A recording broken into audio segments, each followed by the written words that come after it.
Welcome, dear speakers, dear participants, dear colleagues, and dear BCCP fellows.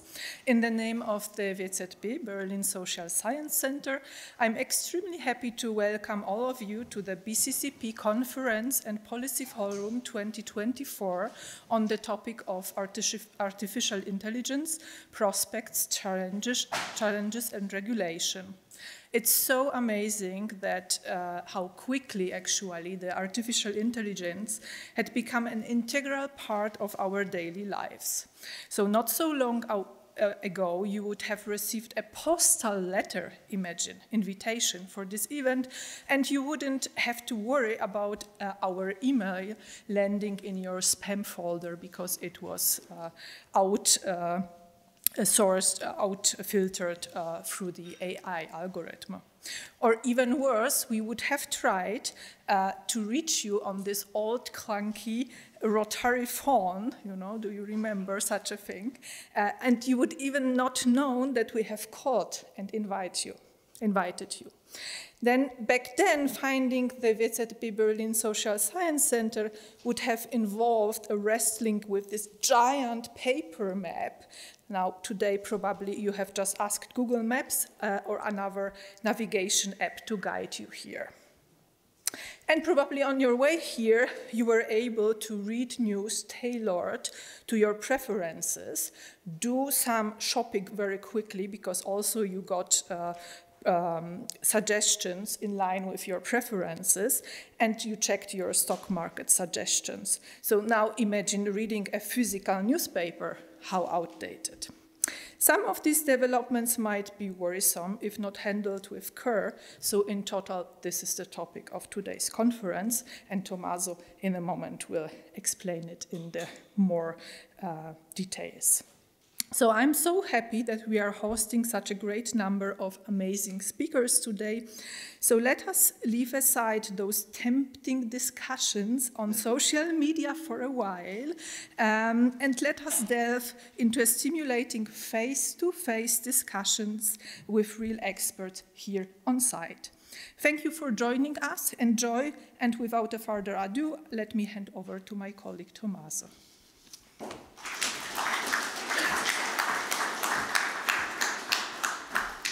Yeah, thank you, Maya. Thank you to the WZB for hosting us here in this wonderful building. Some of you know this building, some do not know that this was the first social security in the world. And when the WZB bought the building and then expanded it, they got this fantastic architect, Sir Sterling, building this pop architecture. I think is the most prominent pop architecture example in Berlin, built according to the traditional rules of Renaissance Italian architecture. So which makes me happy as an Italian. So welcome everybody here today. It's such a great pleasure to have you in person again. For many years following the COVID pandemic, we moved our flagship conference online. It was great because we could still communicate, but it's different, as Maya said, to talk in person, to see each other, to have a coffee break where you can continue the discussion is something very special. So we are very, very happy to be back on person here. BCCP is a network that connects institutions in Berlin. It's interdisciplinary. It wants to be a bridge from academia to policy. Since the very inception of BCCP 9 years ago, we recognized that digitization is a key topic for society, for consumer, for firms, for markets, but also for democracy. So we made the topic of digitization actually the topic of our annual conference. Every year we talked about privacy, about algorithms, about trust, about corporate power.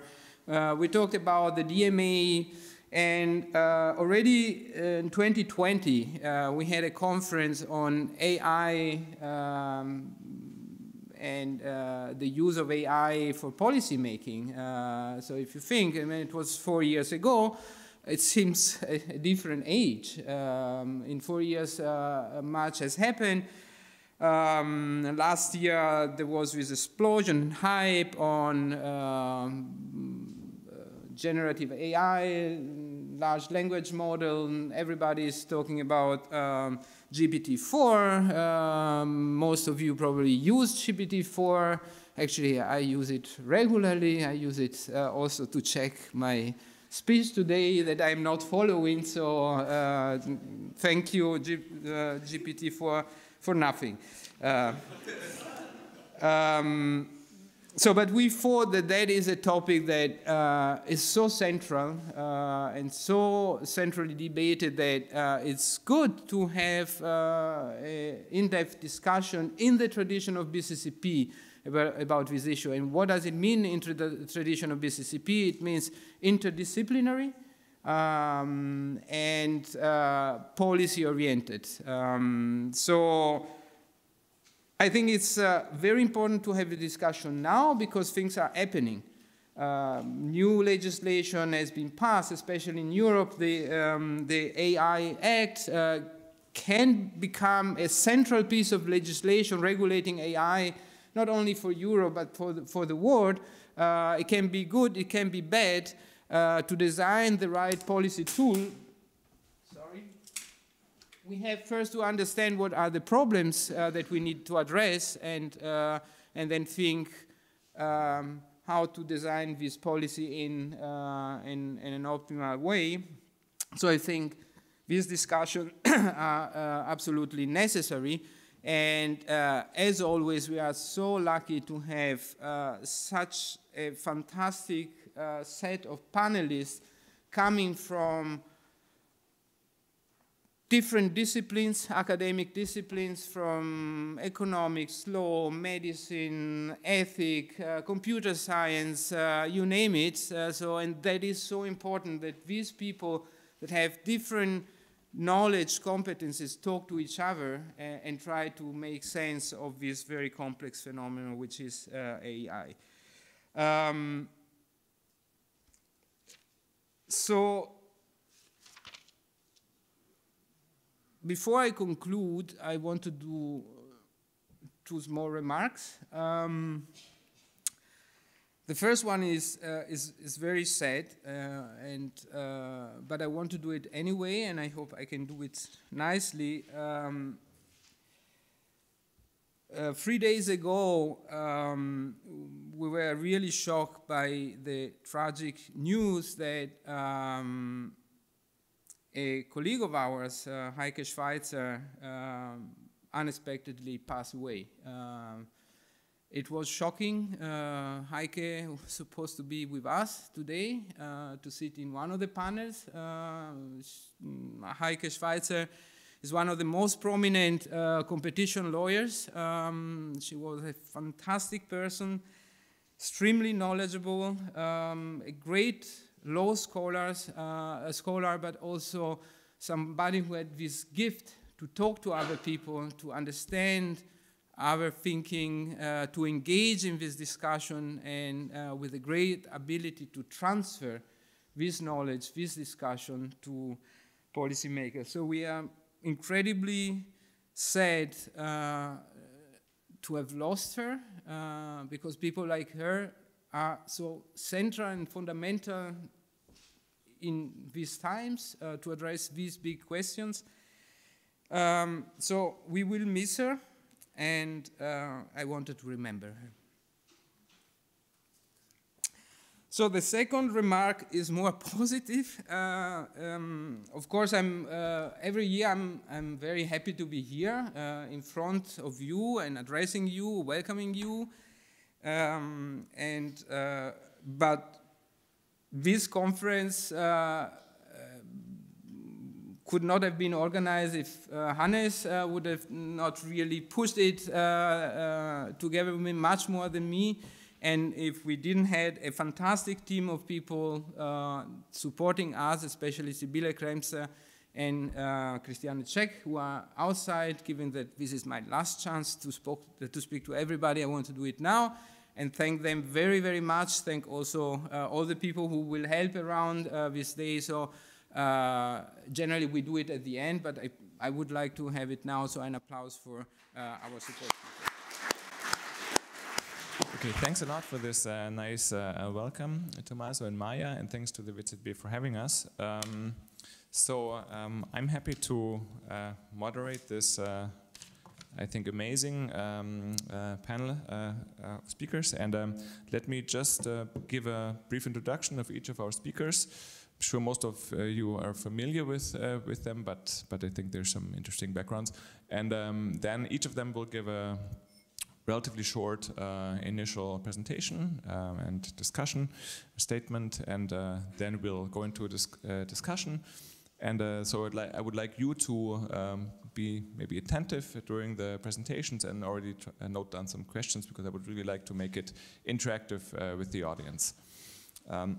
So I will start alphabetically, and even though the talks will be in a different order. So we're very happy to have Joanna Bryson. She's a professor of ethics and technology at the Hertie School, not very far from here. She's been there for the last 5 years, and before she's been at the University of Bath for nearly 20 years as at the faculty for computer science. She holds 2 degrees each in psychology and AI, a PhD from MIT, undergrad degrees from the University of Chicago and Edinburgh. And Joanna has a lot. She's advised governments, corporations, agencies globally, particularly on AI policy. And these are too many occasions to list. So her CV actually has checked 72 pages. Yeah, I don't know where to start. She co-authored the first national level AI ethics policy almost 15 years ago, so long before I at least even thought about any of this. As early as in the 90s, she wrote about the anthropomorphizing of AI, which I find very, very interesting, actually, and which is still rampant today, as you would probably agree, which marked the beginning of her influential career as an AI ethics professor. Okay, so the next person is sitting next to me, Flavio Calvino. He's a senior economist. Hello. At the Directorate for Science, Technology and Innovation of the OECD in Paris. He leads the technology diffusion team in the productivity, innovation and entrepreneurship division. He has a dual PhD in economics from the Paris School of Economics and the Sant'Anna School of Advanced Studies in Pisa, as well as undergrad degrees from Bocconi University and Columbia Business School. At the OECD, I think he's been central for the analyses on the role of innovation and technology for economic and social outcomes. And in recent years, he's published extensively on the diffusion and productivity implications of AI. So we're very happy to have you here, Flavio. The third panelist is Joshua Ganz. He's a professor of strategic management and holder of the, now I have to really read, Jeffrey S. Coles Chair of Technical Innovation and Entrepreneurship at the Rotman School of Management of the University of Toronto, with a cross appointment at the econ department there. He's been there since 2011, and before he's been active in Australia, so as a professor of management and economics at the University of Melbourne and the University of New South Wales. He holds a PhD from Stanford University and an honors degree in economics from the University of Queensland. He's the chief economist of an entity that some of you might know, the Creative Destruction Lab, which is a global initiative, I think, which the ECMT also is part of. And he's consulted extensively on competition issues, intellectual property rights issues, regulated markets, and so on. Yeah, much of his recent research has focused on AI and technology and their disruptive impact on production and competition. Finally, we're very happy to have you here, Joshua. Finally, Maximilian Kasi, who is a professor of economics at the University of Oxford. Before moving there, he held professorships in the US at UCLA, Harvard, and MIT. And at Oxford, he coordinates the machine learning and economics group. and is serving in several advisory and expert roles in Europe. He holds a PhD in economics and a master's in statistics from the University of California in Berkeley, and undergrad degrees in mathematics and economics from Vienna. And so his research, as you will see, revolves around machine learning theory and the social impact of AI, but actually much broader also about the scientific process and about statistics as a social process, for example, which I think all plays a role here. And he has a forthcoming book, which is titled How AI Works and for Whom. And I believe some of what you'll tell us today will be based on this. So very happy to have you here. Now, Flavia, I would like you to take the podium. And let me just check. Yes, this works. So this is your clicker.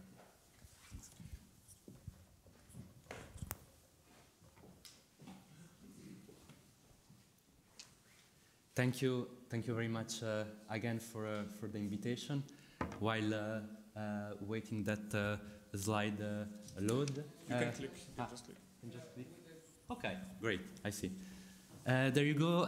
Thanks again for the invitation. I'm going to talk about the recent work that we have been doing at the OECD over the past couple of years around AI, complementary assets, and the implication for productivity.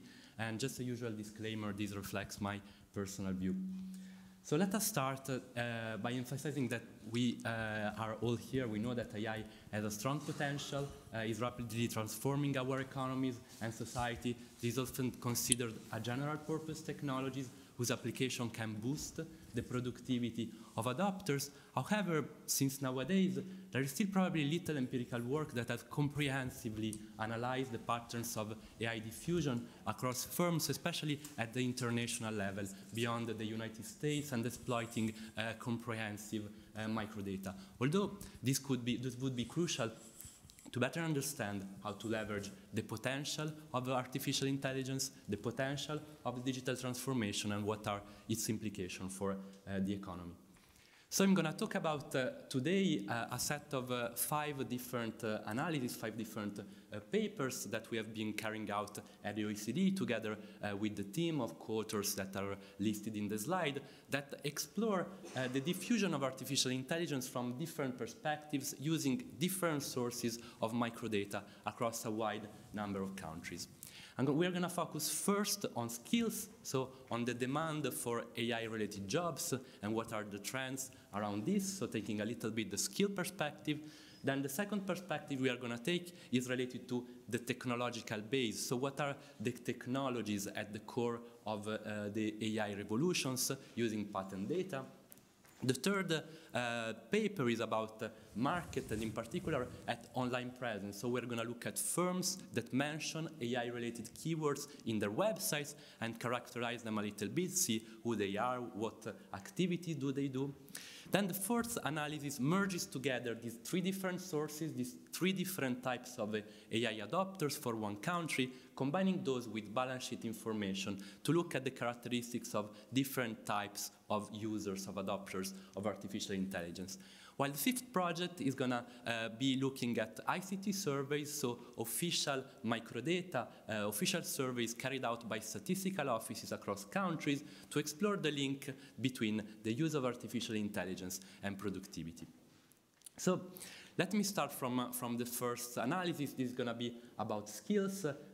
It's an OECD artificial intelligence paper and also contributed to the latest OECD chapter in the latest OECD Skills Outlook with several co-authors. And here we have been using online job postings data, so data from Lightcast that contain information about the job postings by firms. And in these job postings, we have been looking at AI-related keywords to characterize the job postings that are related to artificial intelligence between 2019 and 2022 across 14 OECD countries. And what we see there is, as you see that in this slide, based on the data there, despite rapid growth, there is still a limited number of AI-related online vacancies, as they seem to represent in all of the countries less than 1% of the online job postings that we have been looking to. Then these job postings, AI-related job postings, appear to be predominantly in ICT and professional services, with the top skills demanded, which appear to be related to machine learning.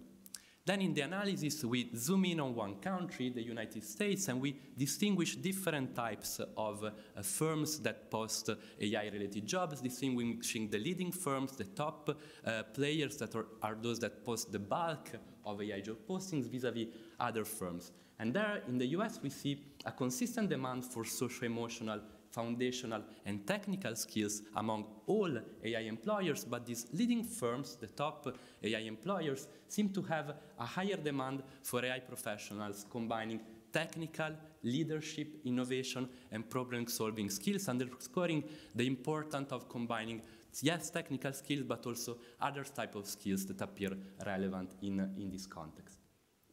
Second work is about the technological base. So we have been looking at patent data and using AI-related keywords and technology classes to identify core AI patents, those that are cited the most, those that have the highest number of forward citations based on their counts in the United States in the period between 2000 and 2018. And when we look at these core AI patents, so these highly cited patents related to artificial intelligence, we see that they appear more original, more general, and tend to be broader in technological scope.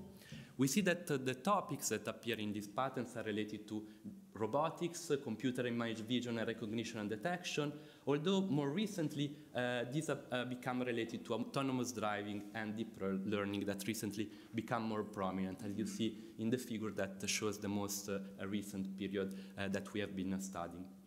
Then when we look at the network of citations between these core AI patents and other patents, we see that core AI patents appear to spur innovation across different AI-related domains. So these core AI patents are linked with AI patents in many different AI-related domains, although some technologies, some of these technologies, in particular autonomous driving and robotics, which appear probably to be more applications, tend to increasingly contribute to their own development rather than be linked to other topics in AI.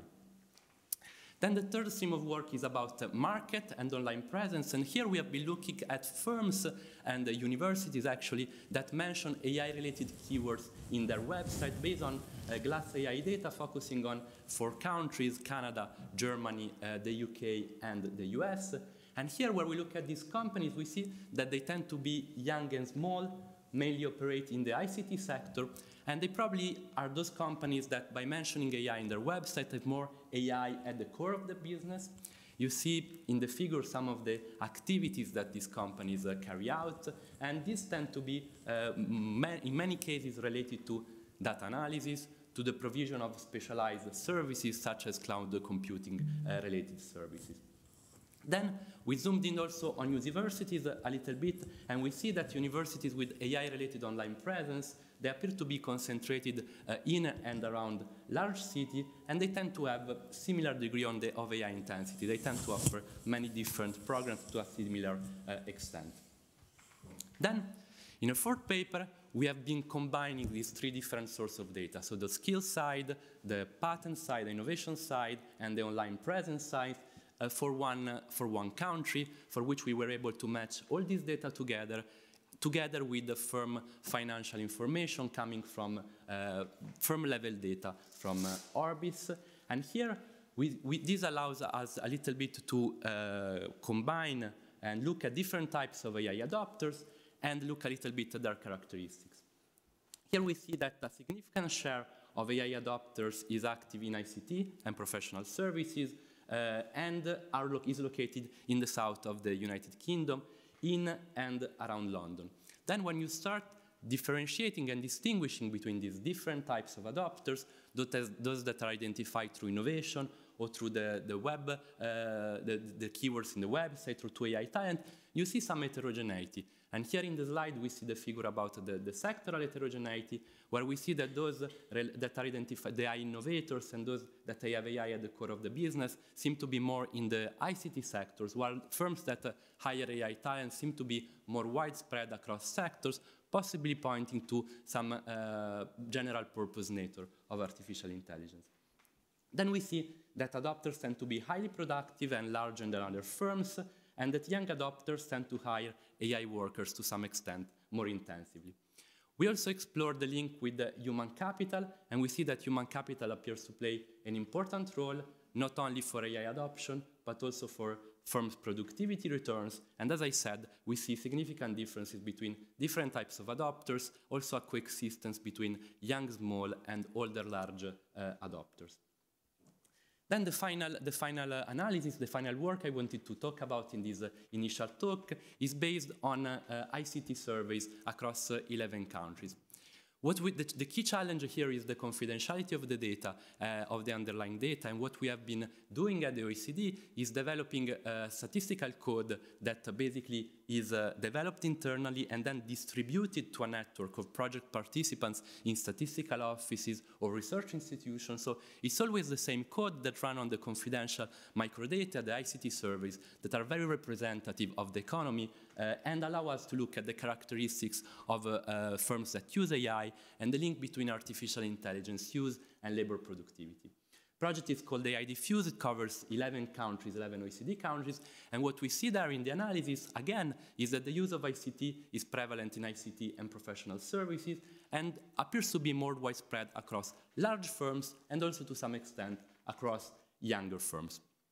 Then we see that a number of assets that we call complementary assets are particularly important to the use of artificial intelligence. They are linked with the probability of AI use, also after controlling for several firm characteristics. And these notably are ICT skills, digital capabilities, and the digital infrastructure, which appear to play a critical role for the adoption, for the use of artificial intelligence.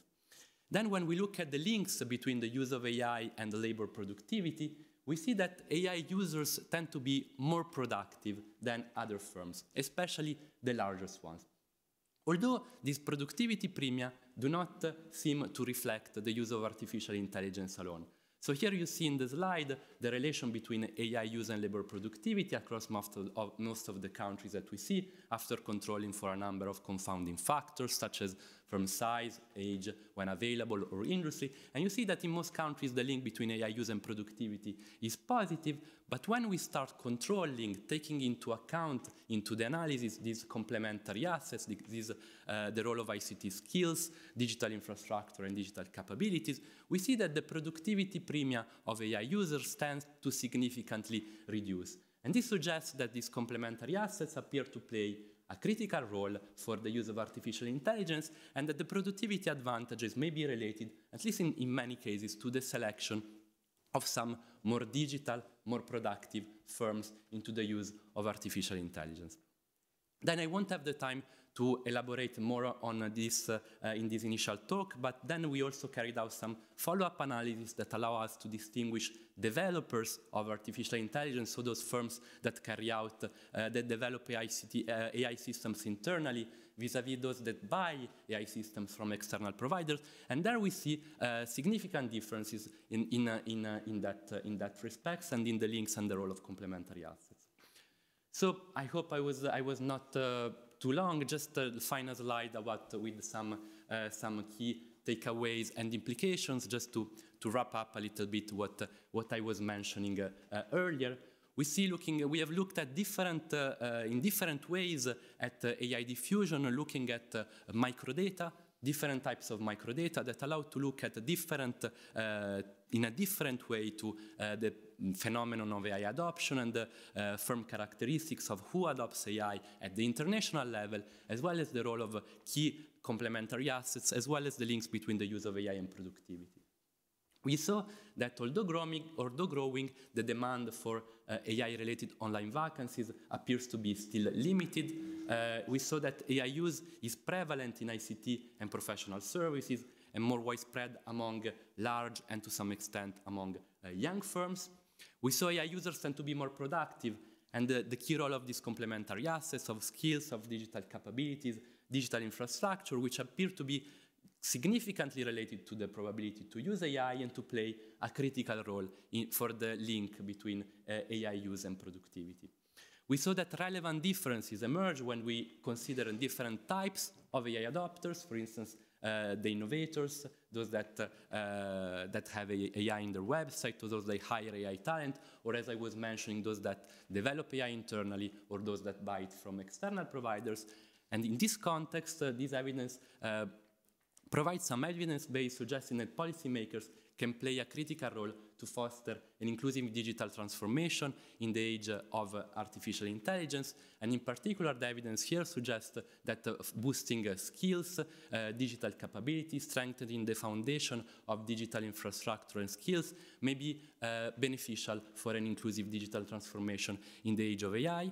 Most of this work has looked at the period before the boom in generative AI, given the availability of data, but the key implications remain relevant, and I hope there's going to be a chance to further discuss in the next step. But thank you very much. I hope you find that interesting. Thanks a lot.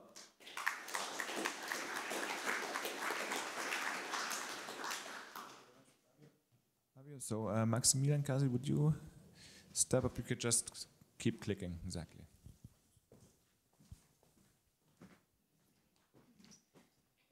All right. Good morning, everyone. Thank you so much for having me here, and I very much look forward to learning from all the panelists today.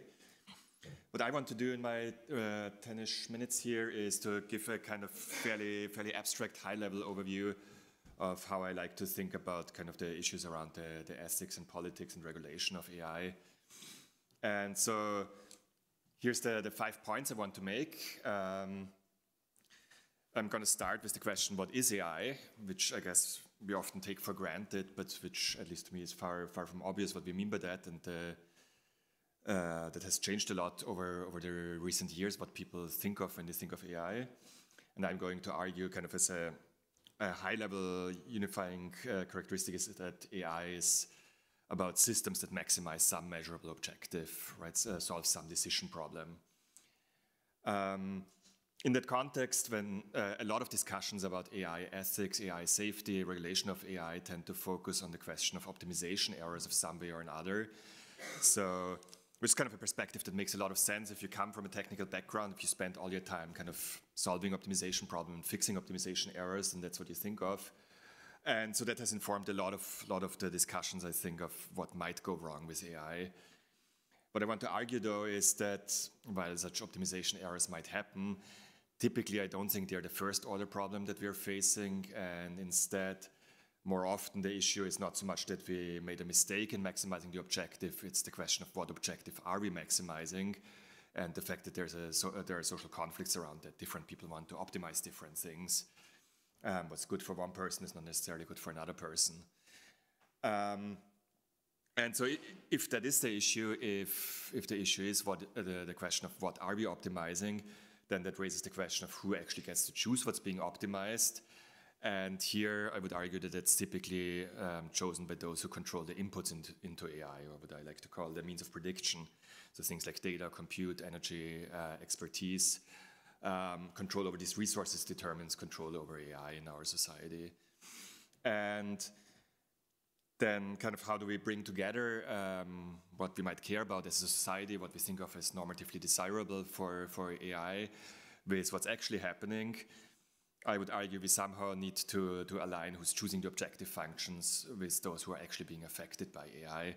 And so that ultimately leads us to having to think about democratic control, that those who actually are impacted by AI also have a say about what AI is trying to achieve. So what I'm going to do is now go through each of these points in a little bit more detail. And so first question was, what is AI? Where it's kind of fascinating how wild the swings are that this has undergone in public perception, right? So I think for most people it used to be a pretty obscure niche field within computer science, a bit esoteric even within computer science that nobody cared too much about. Or maybe something of science fiction stories. Then for a while it really expanded and everything related to data became AI. And over the last year or so, the public perception has become much more narrow again, where most of the attention is focused on chatbots and large language models.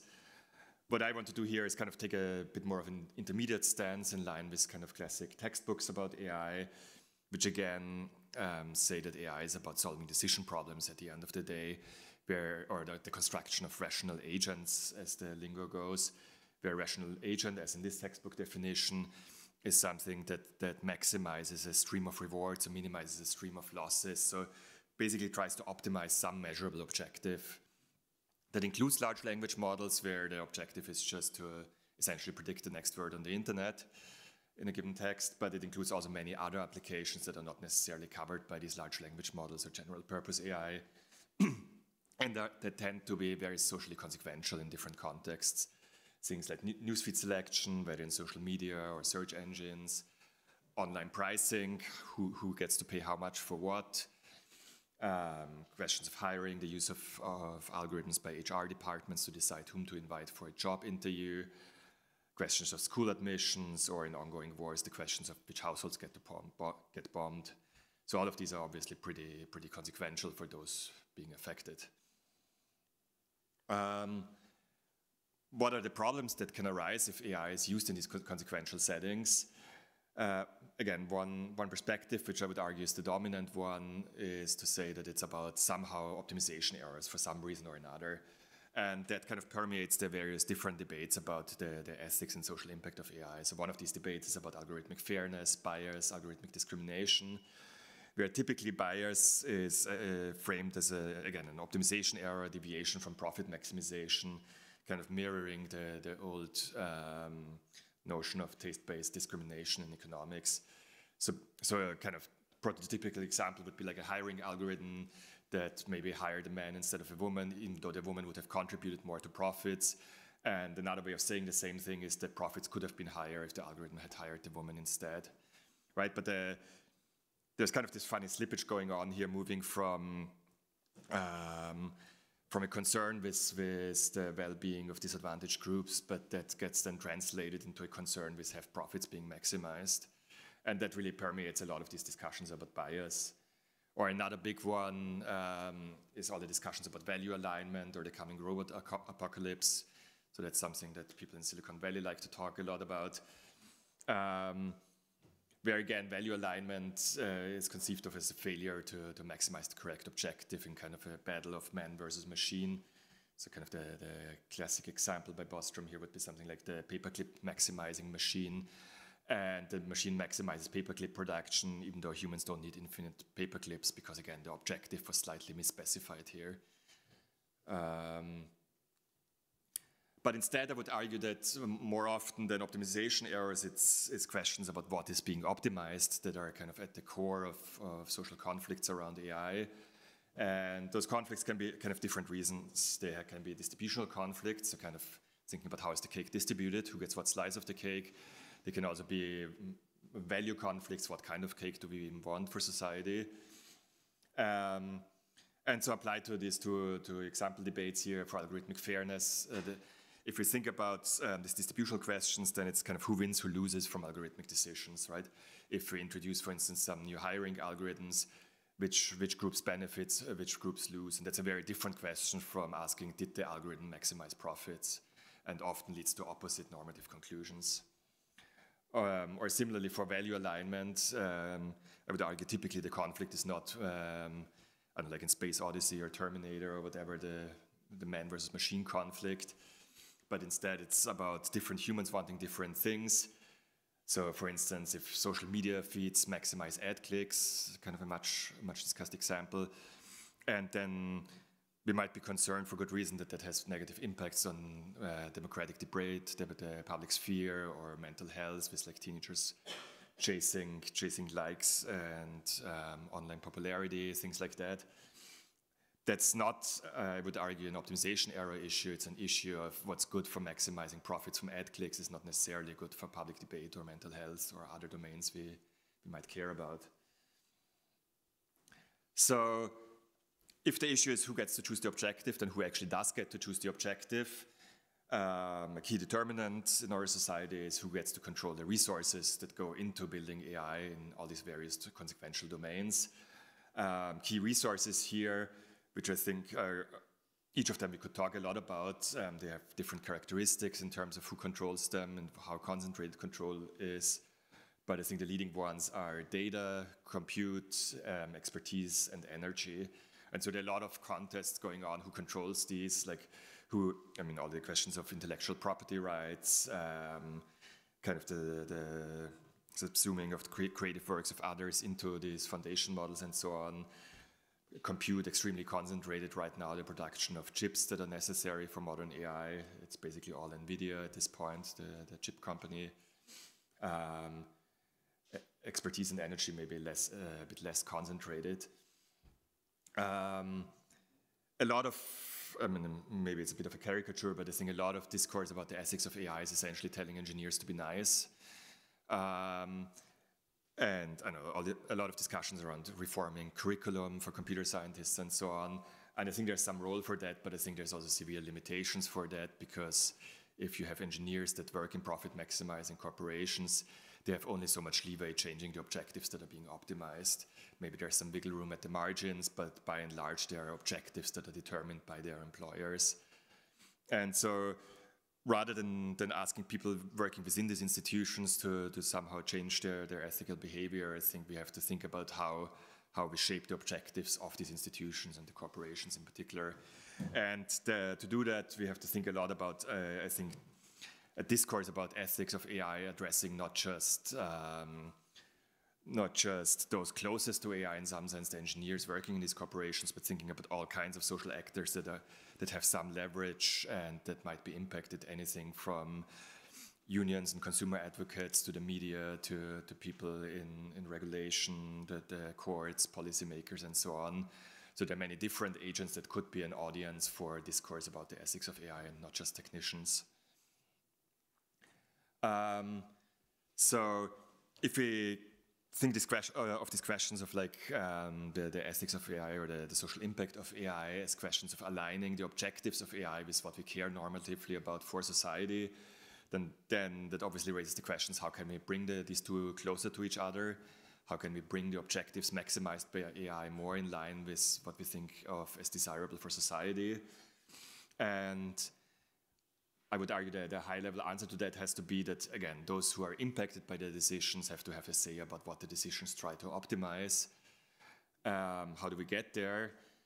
Again, a bit abstract here, but I think there's a more short-term answer and a more long-term answer. The more short-term answer is we have to think about all the various actors in society and think about who has the interests, the values, and the capacity to align profits with social goals through various levels of pressure.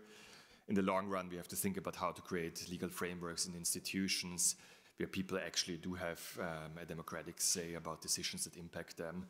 And I'm thinking here of all levels, from the very local to the very global, right? So you shouldn't just think of democracy here as like elections every 4 years at the national level.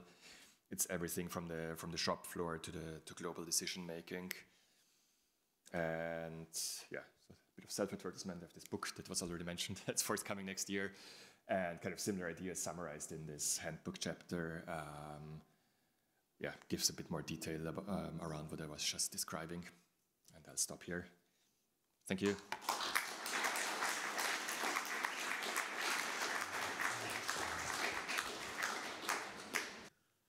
All right, well, thank you so much for inviting me here. This is my first trip to Berlin, however brief. So I wanted to just set some tone about thinking about AI regulation, which has taken up a lot of my time the past year or so.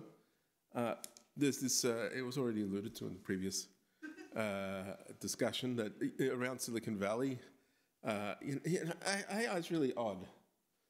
You know, normally we get very excited about new technologies and what they can do. I mean, I remember the internet, we thought it was great, at least initially. I mean, but AI is one where the new technologies come in, and there's been a significant constituency now also made up of the people who are promoting that technology, that it could lead to all sorts of terrible things.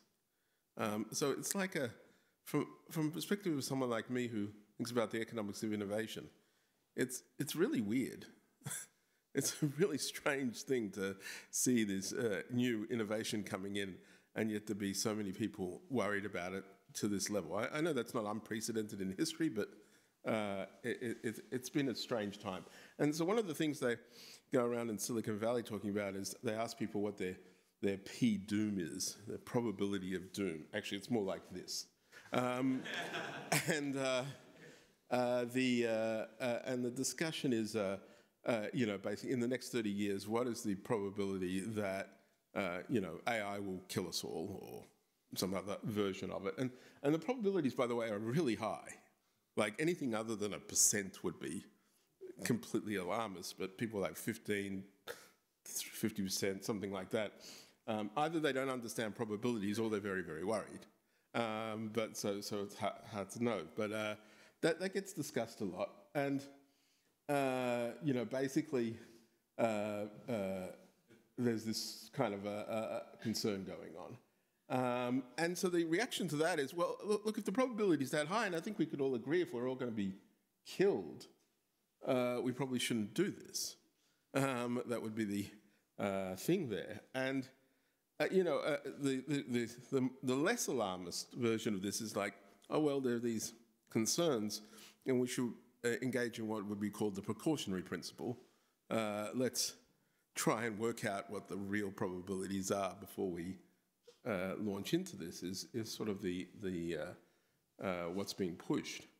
And significantly pushed. There was just last year, about a year ago, there was a whole letter signed by all sorts of luminaries, and again, people who have invented the stuff. It was called the Pause Letter, and they called on all AI labs to immediately pause for at least 6 months the training of AI systems more powerful than GPT-4. Now, obviously, this is ludicrous in terms of expecting, and none of the people who signed on to this did that either. Elon Musk was there, really. But what it basically was trying to do is sort of say, we should be worried about these things. Anything more than GPT-4 is a danger, much as it failed to do Tomas's speech properly. But other than that, it's some sort of danger. Then we should stop immediately. And that's not just stopping adopting; it's stopping a lot. Training, stopping the actual development. And there was a few little details about it. And interestingly enough, in the economics circles, there's sort of been a bifurcation between Toronto, and where I'm from, and MIT, more broadly. And these folks are very significant economists at MIT, or coming out of MIT, have been all in favour of slowing down AI adoption quite explicitly.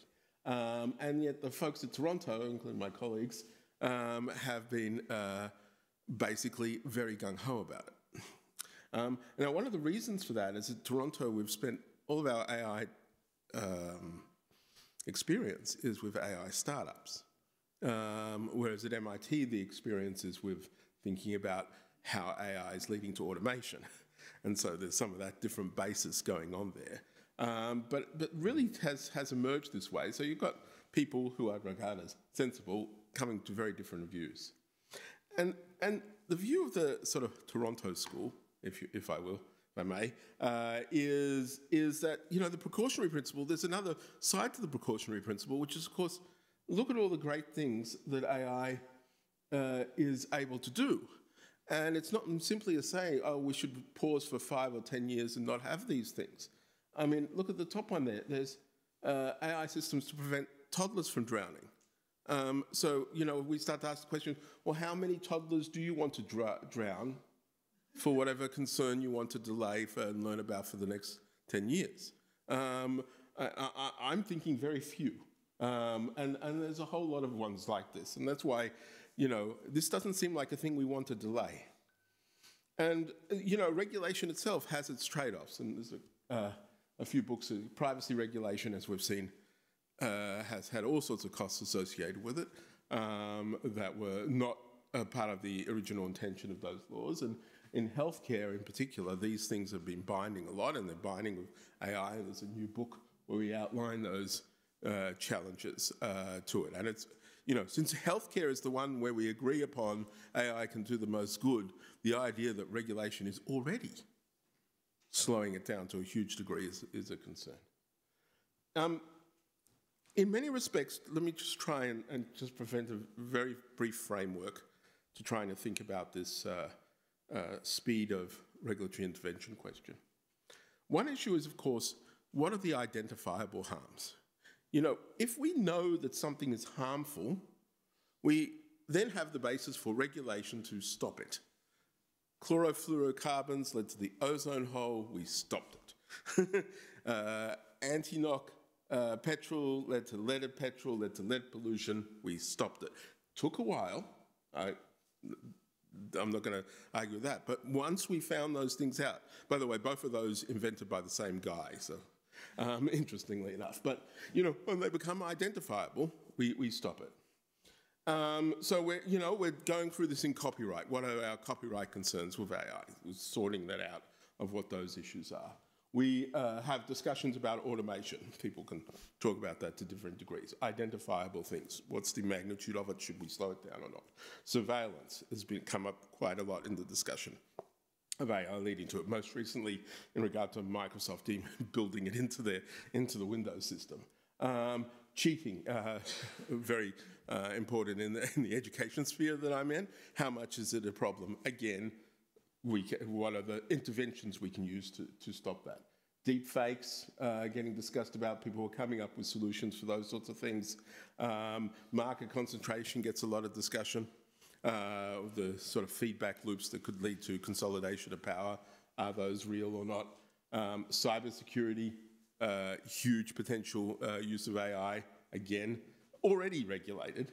And of course, weapons, as was alluded to previously. AI using to target different places to be bombed. So those are things we know about, and each of one of those ones are ones where we're actively involved in the cost-benefit analysis to decide whether to regulate. So that's not a pause argument, that's here's a harm, let's work out if we should deal with it argument. So when you've got identifiable harms, you can engage in ex post regulation. Once you've identified the harms, you deal with it, you stop it. And of course you have to be able to stop it, so whatever harm there is has to have been reversible. So that actually leads to interesting alternatives. You know, the European Parliament's Act is very much on the identifiable harms, very much on being able to target them the way I see it, which is good. And of course it is, because how else do you write this stuff?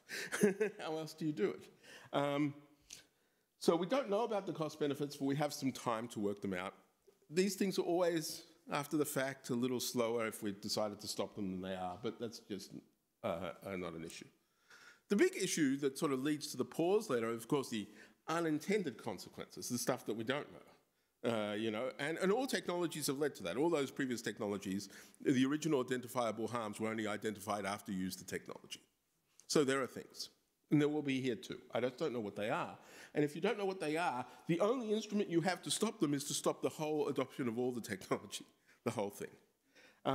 And so you might lead to the paperclip discussion as earlier, the paperclip apocalypse. So, you know, I think there's been discussed enough that I think we should decide to ban the paperclip now, lest this occur, because it's going to be the first thing an LLM-trained AI is going to say, how should I destroy the world? They want us to produce paperclips.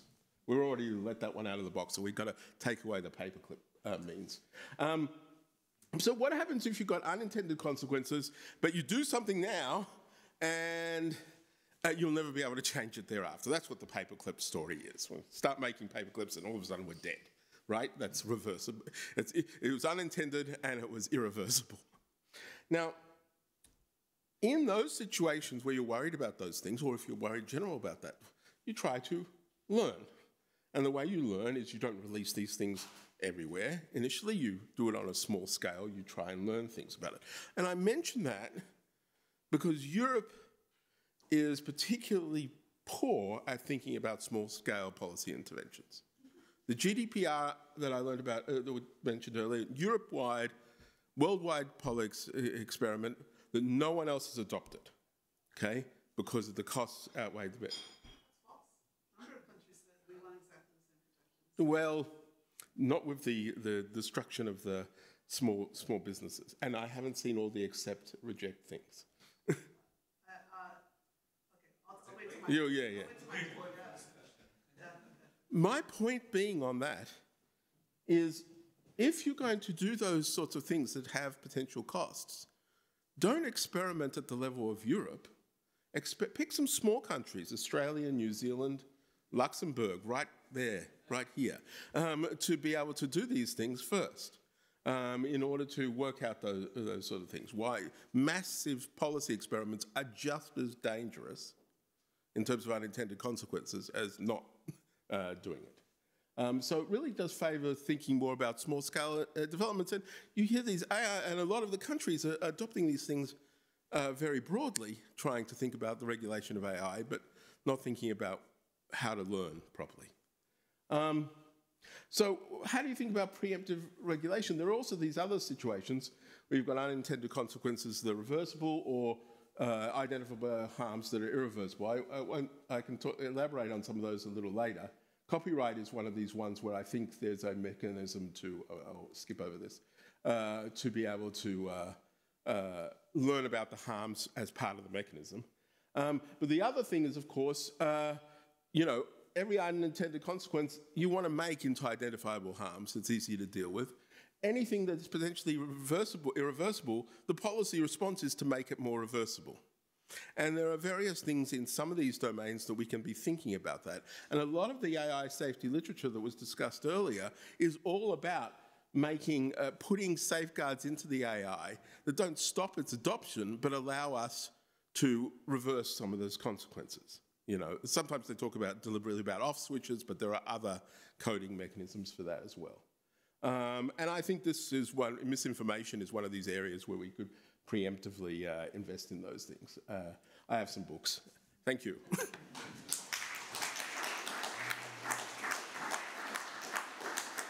Thanks a lot, Joshua. Actually, I missed to say one point when I introduced Joshua. So he has many more than these books, and I was most impressed by him writing 2 books on the pandemic in the pandemic. So our next speaker is Joanna. All right. Go ahead. Yeah, so I'm the only one who believed them when they said don't bring slides.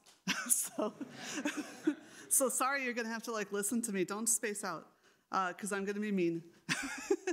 All right. Yeah. Oops. Wrong one. Oh, turn that off. Okay. Yeah.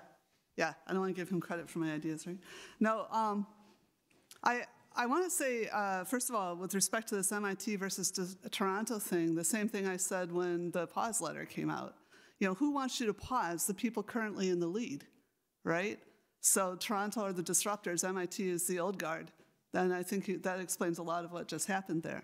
And when Sam, Altman, was in front of the US Congress saying, oh my gosh, I seem to be in the lead. Please bind my hands in the hands of everybody else who might take over my lead, because we've spent billions, like 12 billion, 15 billion, on a product that is making 1 billion, right? And so we don't want anyone else. And it was right after the release of the There's No Moat Google memo that was, okay, it wasn't entirely accurate, it was one person's opinion.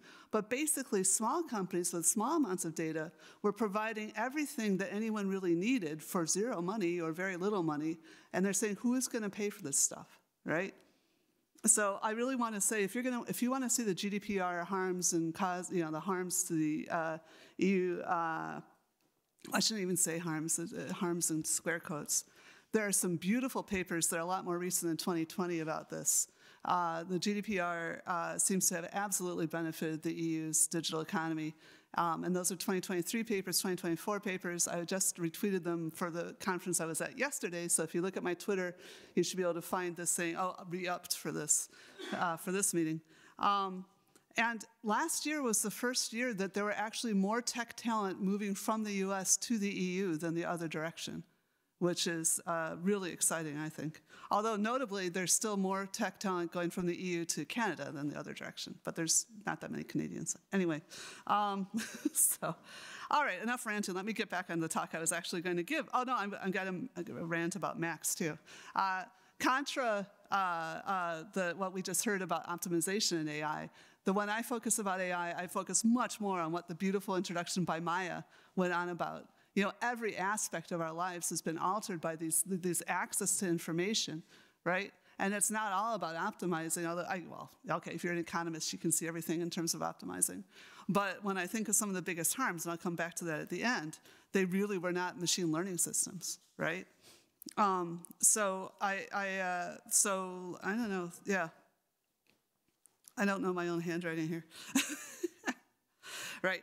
So, right, there's productivity and security risks. There's productivity potential, benefits, and security risks across every digital system, right? And one of the really interesting questions that people used to be talking about was, we don't see where we all feel individually like we have all this benefits from Google Maps and our schedulers and all that kind of thing. Where is it in the economy, right? And I think because of the fact that everyone has different ideas about what they call AI, that's why I'm a little bit worried about, I'll hammer the last person, the OECD, when you do keyword searches, you're going to get some and not other casts on what is AI. So when I talk about AI, I mostly am talking about any system that can take the current context, in fact, intelligence, any system that takes the current context and produces the action. And then AI is a subset of all those intelligent things which we've built, and so therefore someone is responsible for. So I'm going to talk in this very broad way through my talk. All right. So I sort of liked and disliked what we just heard about the way the EU has regulated.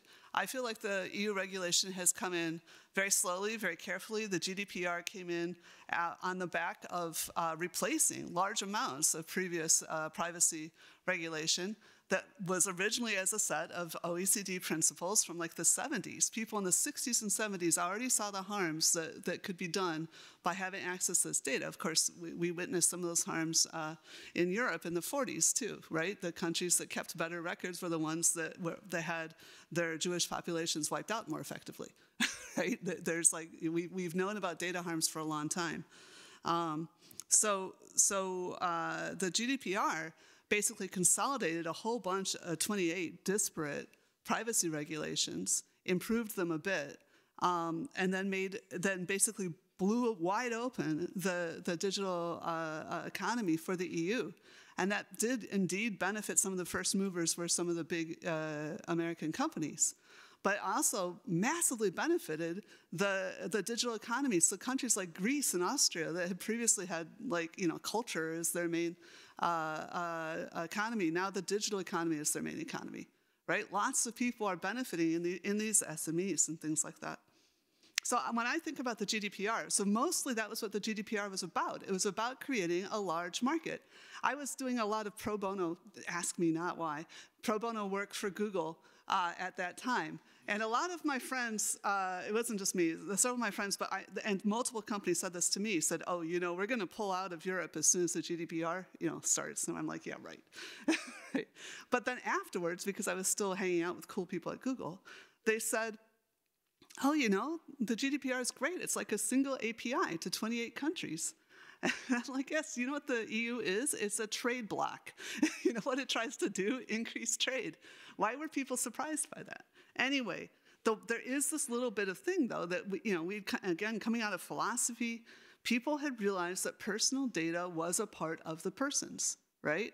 And so it had to be defended just like the citizens had to be defended. Otherwise, citizens could be manipulated. And we were already starting to see that, with the Brexit elections and various things, that too many people had too much information about Europeans. And so it was right for them to protect that. And I actually think one of the most exciting pieces of legislation we have right now is the Digital Services Act. So that's specifically about the biggest harms that we saw, right? The recommenders, targeted advertising, and profiling. You have to be able to prove to us you're doing that the right way. And it isn't only us, it is Australia and Costa Rica and Brazil that have gone ahead of the United States. Well, everyone's ahead of the United States on this. China is ahead, right? About saying we need to be able to make sure that you do this. And the companies, already last year, I was attending meetings earlier than this last year, so September 2023, that the big tech are reorganizing the data they keep on themselves in order to be able to meet these kinds of requirements. And that is making them safer, probably internally too, right? So this is something we are seeing impacts already. So the Digital Services Act, and then the AI Act, I almost think it was like a decoy, right? So the US was shooting at the AI Act, but actually, what does it say? In the worst case, the worst case is if you're banned, and we don't have time for that right now. You're economists, you probably don't care. Ask me over the drinks tonight about the banning part. But the high risk, so only if someone has decided that your product might alter someone's life, like by choosing which school they go to or whether they get access to loans or healthcare or something. Only in that case do you have to provide as much information as every other sector has to provide all the time so that we can apply product law, so that you can be held liable for not having done due diligence, right? That's all it's about. It's unbelievably trivial, and yet it got 300 pages packed into it by people going to moral panics about large language models and saying, oh, how can you even regulate us because we didn't even know that this was coming. It's like, and some Europeans were also saying, oh, we didn't know this. I'm like, you never watched Star Wars, right? I mean, come on, we were talking about generative AI in 1990s at Edinburgh, let alone MIT, right? We knew what was coming, right? So, I absolutely believe that the original drafts could have handled everything that got thrown at us in 2023, but people panicked and there's a political process. Anyway, that's the AI Act. The other thing I think is really exciting, and we'll talk more about, I think, in the next panel, of course, is the Digital Markets Act. But again, let's take a look at that, because the thing about the Digital Markets Act is that there's a small number of actors that really are in a monopoly situation, and they're not Europeans by and large. There's maybe, we're trying to find someone to show we care, right? but basically, it's a really interesting set of legislation. It's a 21st set of legislation. It's negotiable. It's not just like you're going to get broken up. There's like levels, and you can move back down them as you start showing compliance. It's like a set of laws to try to make it better to do these sensitive negotiations with corporations that are domiciled elsewhere about what they do to our citizens within the EU. We are not trying to be the police of the world. Okay, I know some people there, you can find some people in any country that will say anything, right? But basically, this is about how we keep our part of the world safe. And I think there's a lot of other parts of the world that are also having their democracies under assault and might also want to be looking and learning from what's happening here. All right. So I said that about market domination. Good. All right. So I already said this about the productivity. Oh, no, not really. I talked about the pause, right? But let's talk about, okay, I'll shift that a little bit. I am super excited about what we can do, right? And going back to that question about why weren't we seeing like productivity rocket up? I thought it was because at that time I thought economists are just measuring stuff wrong. And that's actually an interesting thing. There's all kinds of reasons people are gaming various metrics, there's stuff, things like that. But actually, there's three things that have happened in the last like 2-3 years that have made me think, no, we just aren't expressing the productivity capacity we have. One was the incredible adjustments we made to COVID. It was funny because everybody piled money into the market cap of these companies saying, oh, digital must be more important than we thought. But actually, the fact was all these organizations and all these people's private lives managed to adjust. I mean, not everyone, of course. The entertainers had a huge problem, various other sectors. But there's so much adjustment. Not let alone the fact that we did this incredible work on the vaccines and things. That was just amazing, right? Another thing that's like related to and a little subtle, and I'm terrible with names, I've forgotten the name, but there was a Trump era, actually, redistribution that was supposed to go to small businesses to help them meet their payrolls, so, trying to imitate the German legislation so they didn't have to lay people off. And the first round went entirely to basically white, well-connected, affluent companies that didn't need the money. And there wasn't supposed to be a second or third round. And there were second and third rounds within the same year. People were able to coordinate, address, and get the money out. And it did go to minorities and women, much more so in the second and third rounds. And so it was this massive political thing that happened in the US that was very effective. And then here in Germany, we do not talk about this enough. When the war on Ukraine from Russia started, Scholz pulled the people into his office and said, can we stop giving Russia money? Let me back up for anyone who's not German or doesn't know about this. Germany had put its entire economy into taking as much money as possible from Russia to bond Russia to us so that they would never do a policy thing that would be unaligned with European interests, right? And so all of German manufacturing was based on all of Russian oil and gas, right? That was like, so apparently Putin also thought, therefore Russia would have to back him, right? So when Scholz said, can we do this? Can we just cut off oil and gas? German industry said no. And then it was cut off. I just don't know if anyone ever figured out how it was, but the Nord Stream things were over. And what happened? Within 6 months, German industry changed to an entirely new source of energy. And it wasn't just, oh, wow, we got some ports in Hamburg and we got some pipes through the whole country. Every company had to change its business process to accommodate that. And the country as a whole, not only the businesses, but also the private people, reduced their energy use by 20%. No morning. It was a warm winter, as we're going to have a lot of, right? And the prices did go up 100% for a couple months. But nevertheless, we had been told, dying polar bears, right? And yet we found a 1/5 capacity reduction. So I think we have an incredible latent, stored up capacity for change that we aren't expressing because the current moment benefits the people with the most power, right? But I think we have, and I do think that when we start realizing with these increasing crises, with the wars and the climate crises, when we start realizing our capacities to change, we will also need big innovations in governance. So I encourage all of you to come to Curdy School or to send your brightest students or children or something there, and let's work on this. Thank you.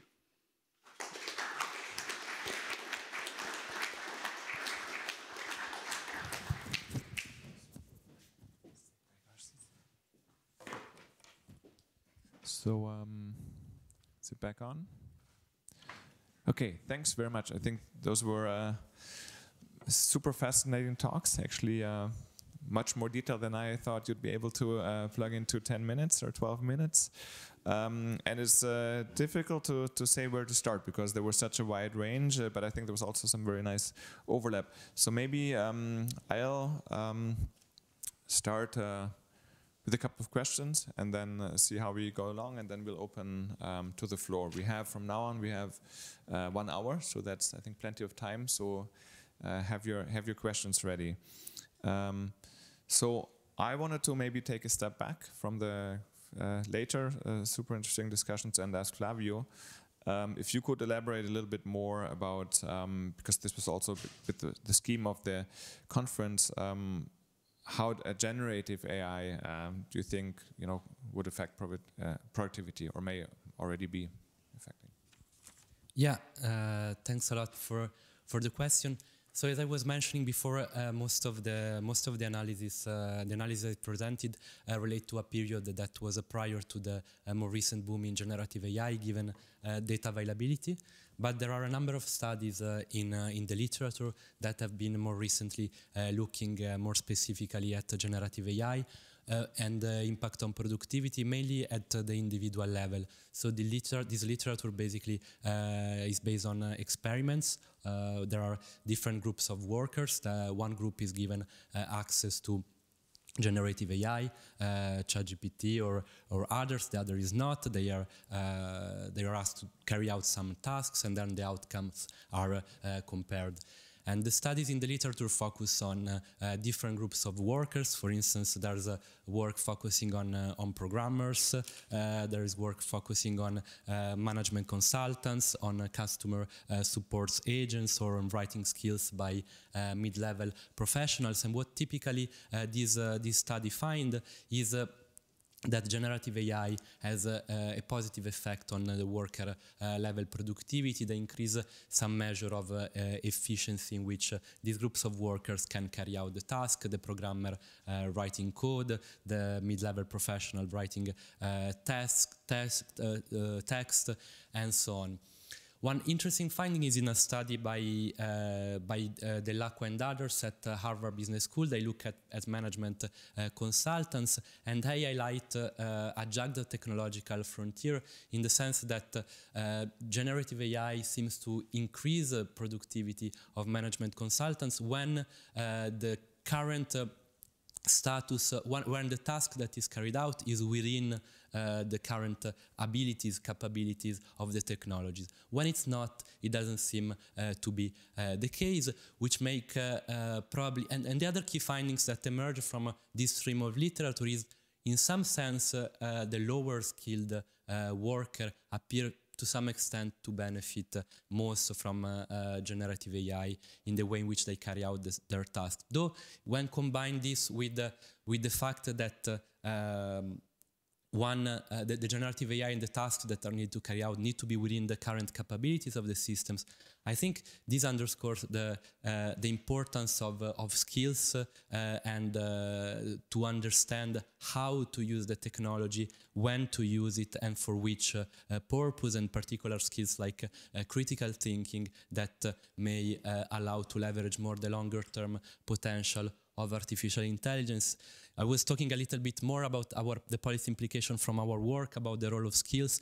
One may think that generative AI, it's easier to implement because you just need a computer, you write a prompt, and then you get the output, and that's it. But still, I think that broad set of skills like critical thinking are relevant when trying to understand when to use generative AI, in which instances, how to use it, how to relate it with the business model, and how to leverage it a little bit in a longer term perspective. For instance, there may be skills that may build upon previous activity. Innovation is typically path dependent and complementary. So this type of discussion on the importance of human capital, I think, is important and resonates with one of the policy recommendations that stem from the OECD AI principle, which is related to building human capacity and preparing from for labor market transformation. I hope that replies a little bit the question, but I'm sure there may be other issues to touch upon. No, absolutely. I think so. I think that also ties somewhat nicely to what Joanna talked about a bit towards the end. So I'm undecided if I should ask about what you think about the measurement of these, taking up these technologies for skills. But I think what's actually more interesting is, because I saw some overlap between the definitions of AI between Max and yours, because in the sense, to me, they both sounded like AI is a component of prediction and action, or if you want, automation, and this generates several issues. And so what I was wondering now, so the tasks that you've prescribed, they all or many of these appear to be in the more low risk sector. Now, if you think about the AI Act, so there won't be any regulation. So maybe Joanna, how do you think about that? Oops, forgot. I forgot there wasn't a microphone in front of me. All right. Well, yeah, it's true. It totally depends, actually. Nothing that he said had much to do with which sector you were in. So obviously, you're going to need to have basically better people if you're working in a sector that's more critical. The study, I'm sorry, I'm so bad with names, that you just said. Yeah, that was an MIT study on copyright, like copy editing for advertising. And so arguably, depending on your legal regime, it doesn't really matter too much what you say in advertising, but that they got up, the lower 2/3 of people to about the level of the 80th percentile. But what I've been hearing, so first of all, I saw a recent Oxford, in fact, I think it was OII study on this stuff. And they're seeing absolutely no evidence of substitution. So no evidence of people not getting hired, of drop downs because of AI. But they are seeing massive evidence of complementarity. So looking for very high skilled people that are, and they're mostly using it, not generative AI, not to generate, but to comprehend. So that they now can go through way more texts, and everybody's trying to move ahead of their competition in terms of just understanding things better. And so they're looking for people that have the skills to interpret things correctly. Although I've also heard from the software industry, there's this idea that you've basically got a really terrible but very fast research assistant. So for certain kinds of things, you can help. It can smooth the way for you, but then you have to basically still do the writing in terms of the generative side of it. But yeah, no, whether you expose yourself to those risks of, again, is it actually a bigger risk than somebody doing a sloppy error? If you're in a high safety critical area, then you should definitely have a lot of processes in place to double check and triple check things before you release it.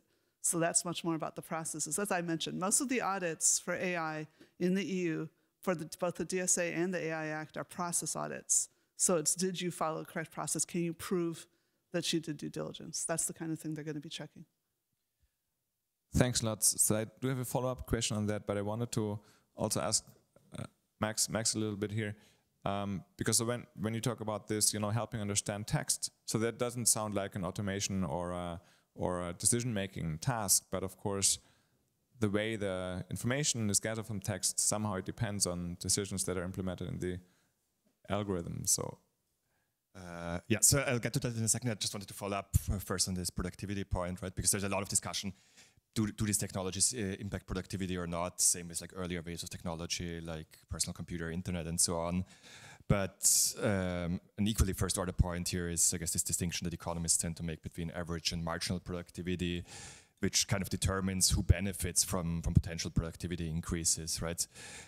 So conceptually, new technologies, either they don't do anything or they are going to increase average productivity, because why otherwise would anybody use them in some sense, at least in a profit maximizing context.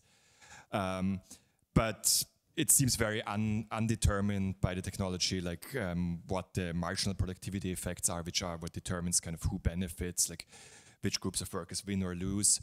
And so, this is something that Acemoglu and co-authors have emphasized a lot, and I think rightly so, that this is very much undetermined and depends on who makes the decisions. And things like workplace democracy can make a big difference in terms of how various technologies, including generative AI, including other use cases of machine learning AI, actually impact the workplace, impact ultimately the distribution of benefits and losses from these technologies. So in terms of the question about is this optimization or not, I think there's a kind of a narrow technical sense in which it always is, which we might think is the important aspect of it or not. But so where I'm coming from here is just teaching machine learning theory, and that's like 95% of times that is about solving optimization problems, and that is kind of the subfield of AI which has dominated in recent years. That includes something like large language models, right, where again it's an optimization problem to minimize the prediction error of like whatever is coming next in terms of text. Whether that's the most important aspect of the problem, I guess we can discuss. I think it still stands to reason that then with technologies like this, even if you think of them as like general purpose technologies that might be used in the workplace or elsewhere, there's a question of what do we use them for, to what ends, and who determines these ends. And that's again where things like workplace democracy can very much make a difference, how it is going to impact who benefits and loses from these developments. Did you want to add something or right away? Otherwise I'll go to Joshua, I think. There's something I left off my talk because I figured I was at 10 minutes and I was kind of in full rant. But one of the things I really, really care about, again, going back to basic AI, is, security, And just this morning, I either missed a train stop or the train didn't stop. I'm still not sure which, coming here at Potsdamer Platz, because I was reading the Microsoft, the fact that the SolarWinds thing was much worse than we'd been told. They had been informed for years. They said we don't want to jeopardize government contracts by releasing this, and as a consequence, Russia has complete access to like all the information about the U.S.'s nuclear power, that too, but the nuclear weapons stores and everything, among other things, right? So. This is, it's sort of surveillance is a big part of it, and I worry a lot about things like, again, in the U.S., the Karen Levy documenting that just how much worse truck drivers' jobs have gotten and farmers' jobs, because they're heavily surveilled, and basically they're not able to, that just their pleasure with their work is so much less that's been reduced so much. So we aren't seeing that in Europe. Maybe at least in the studies that have been done here, the same companies that are investing in AI are also investing in retraining, and I think that's because of the stronger unions here, at least in Northern Europe. And I hope that they continue. The workers' councils don't get dismantled, but continue to be strong and be able to represent that. So we are investing in our. But I want to come back. I don't want to talk about lavender, but I want to talk about what happened with the Gaza security breach, right?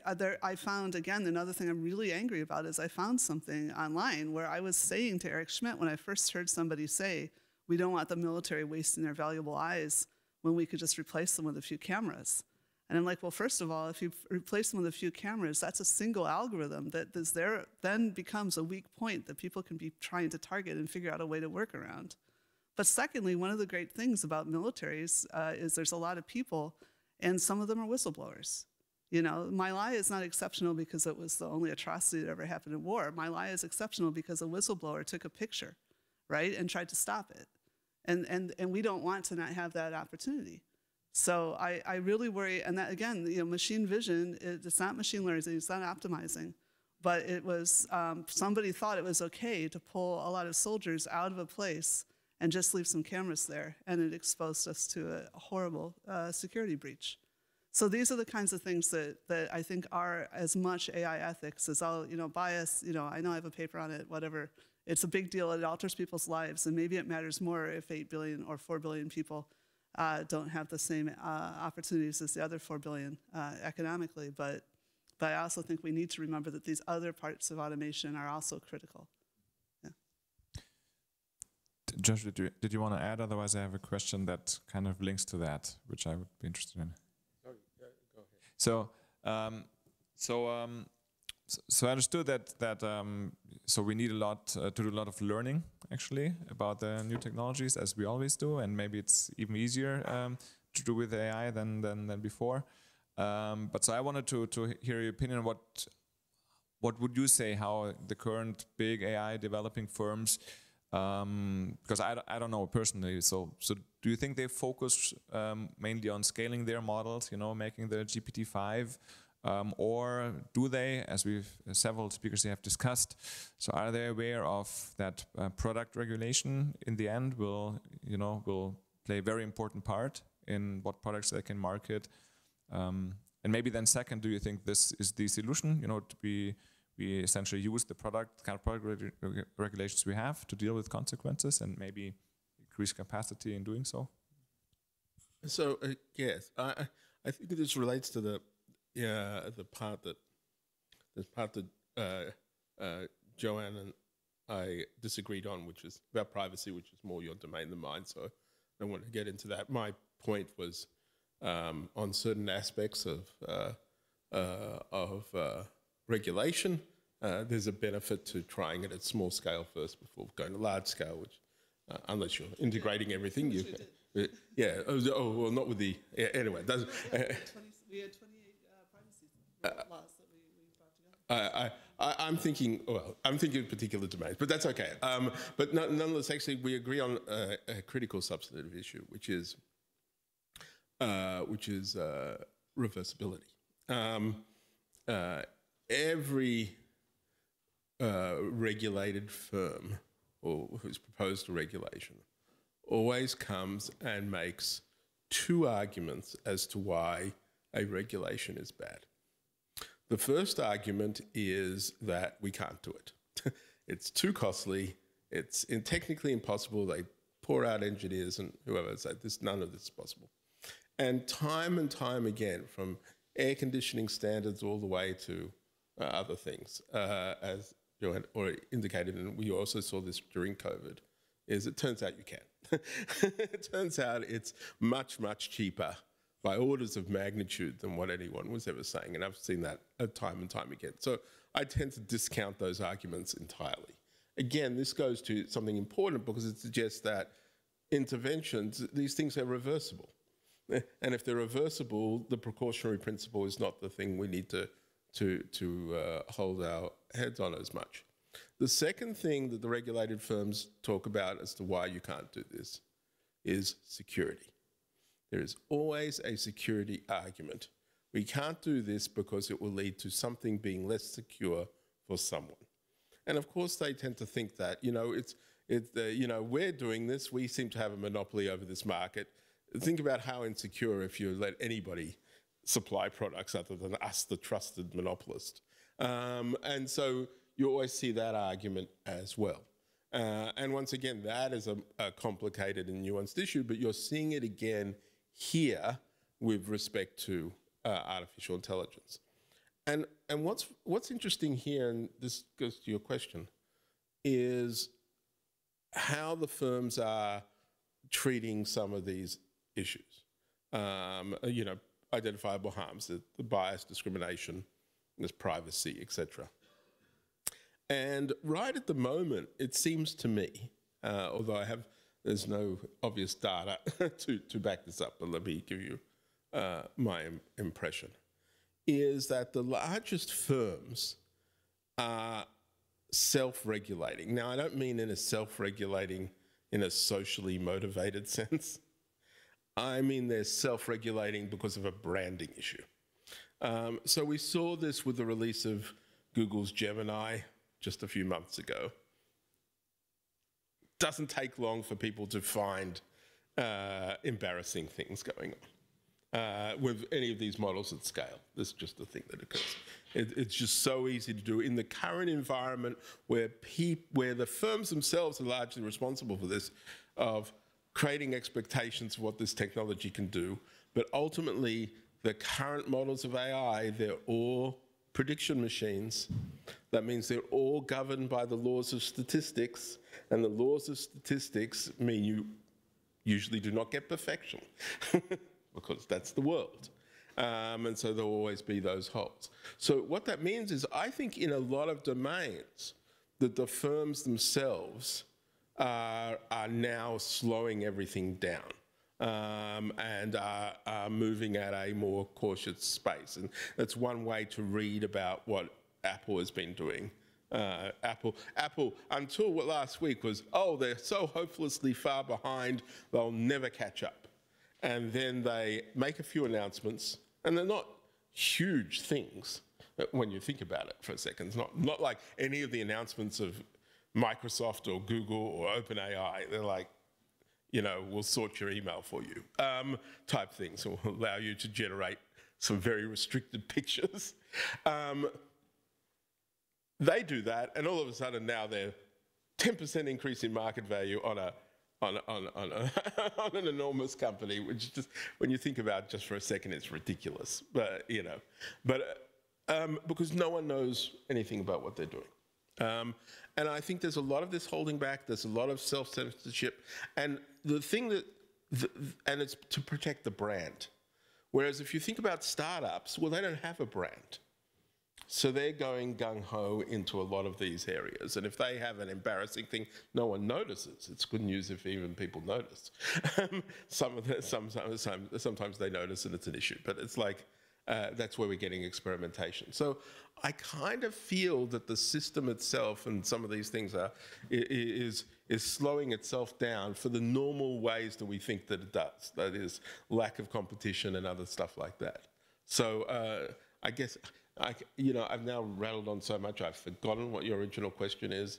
It seeded some stuff in me. I went in the direction, and then I ended up somewhere you wouldn't want, which is an appropriate metaphor for the entire of AI. Okay. No, I think this is perfect. So Joanna wanted to react directly if the two of you... if you don't mind. First of all, on the slowing things down, as you say, exactly as expected, I just really want to recommend James Besson's book, The New Goliaths, who shows that in every sector, not just digital, we're seeing basically there no longer are, well, okay, put it the other way around. Everybody's a natural monopoly. You can use AI to solve logistics, and then there's no reason that you can't keep expanding. And so we're running into, and in every single one, the predicted thing happens, that you get slowdowns. But so I have two other further points. I agree in fact, I think it goes beyond what you said about the branding issue. So one of the reasons that Google and Microsoft are people you can talk to is because they do have a brand and they have this aggregation of things. And I really, really worry that these digital regulations that should make us safer, how are they going to affect, how are these giant fines going to affect SMEs that have new names? So for example, the company that, the real company behind Cambridge Analytica, behind the Brexit, and many other electoral interferences, much of which were paid for by Western countries, they were, I think they're called SLC. So they got fined into oblivion by the British, and they just reassembled, and they're now doing exactly the same thing with a different name. So when you don't need factories and you don't need brand too much, then you can just do that. And I think we will ultimately have to do something like what China has done in terms of basically banning bits. I think net neutrality is going to have to go out the window, and we're going to have firewalls, because I just don't see how else we can enforce good behavior from small companies like Clearview AI or whatever. The large companies will keep negotiating with us, but the small companies, I don't see what the motivation is. And then quickly on reversibility, 2 reversibility things I'm really worried about. This news that the US power consumption has gone up so much that they've halted the shutdowns of coal plants. So that's a disaster for the planet. I mean, the reversibility there is centuries. And I don't think this is as much AI as it is cryptocurrency, but I don't know. I'd love to see the data on that. And the other one is the absolute, I was going to say a rude word, I won't. But what is the amount of advertising dollars that are now going to the ad brokers, which are basically only Google and Facebook? There's a little tiny Russian one. But there's almost nobody that's getting money from advertising anymore but Google and Facebook. And that is undermining one of the pillars of democracy, which is journalism, right? And this is a problem. We've known about it for a decade, and we're still not fixing it. So while in theory it's reversible, in the meantime, our democracies are getting assaulted, and we're not getting adequate information. So, yeah. Okay.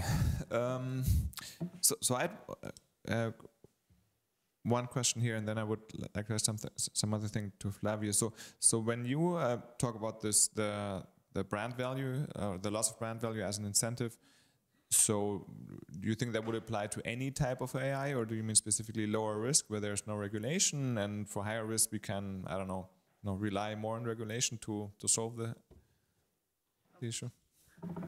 No, basically I was saying that the brand, the people that have, it's different to regulate companies that have, enormous built infrastructure, which even Twitter did, right? It had 100 times the infrastructure that Wikipedia does, which is quite considerable, right? So that these other companies with relatively minimal,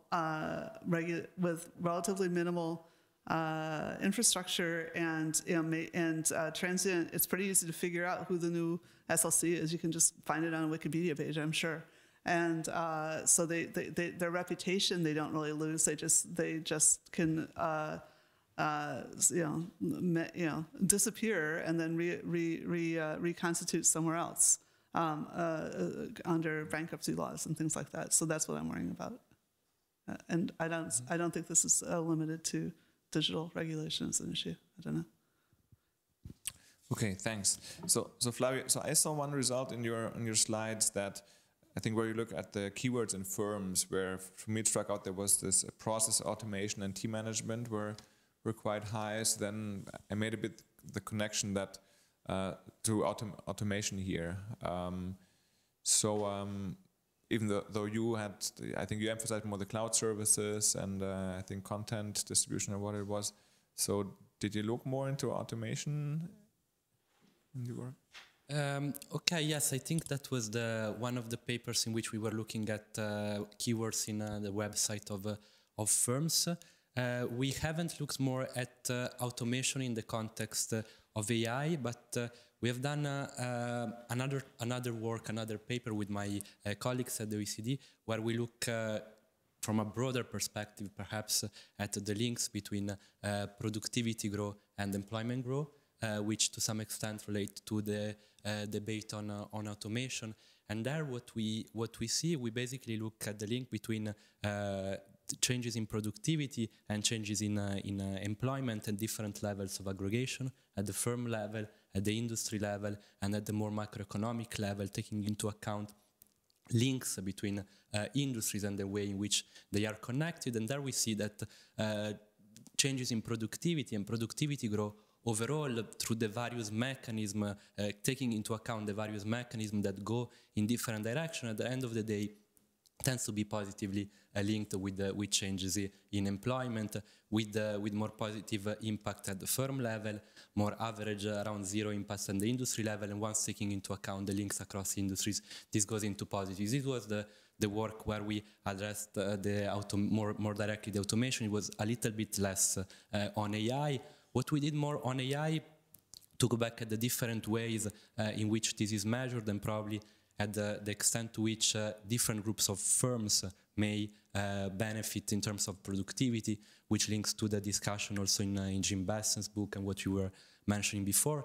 For one country, we were able to go deeper in the data and distinguish between firms that buy artificial intelligence from external providers vis-a-vis those that develop AI systems internally. And here we have used ICT surveys, which are this highly representative source of data where statistical offices ask firms whether they use AI or not, given a definition that is in the questionnaire. And in this case, it was France, so the definition is provided by Eurostat. And this is one of the ways that complements also the other way, the keywords, the patterns, the word in the website. So there are different complementary ways that we look, but in particular work looking at France and ICT surveys and distinguishing buyers and developers. We see that for firms that develop AI internally to the firm, there seems to be a positive impact of the use of artificial intelligence beyond this selection, beyond the fact that they are already more productive, that they are already more digital, and they have already more digital capability. But there is something more that suggests that probably these firms that are more ICT intensive, that they have higher capabilities to integrate AI in their business process and leverage the potential of the technology, may start experiencing productivity returns.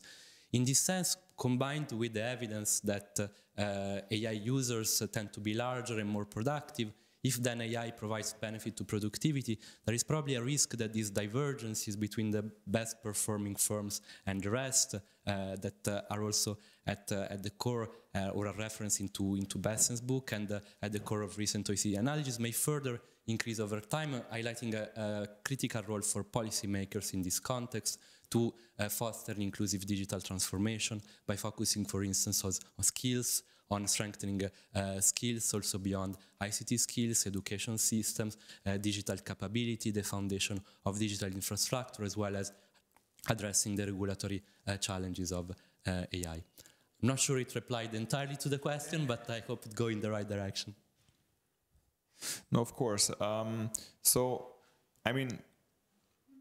in a way, the fact that we see quite some adoption. So I'm wondering a bit. So I've wondered a bit about, does it play a role whether we're looking at private actors like firms or the public sector? I think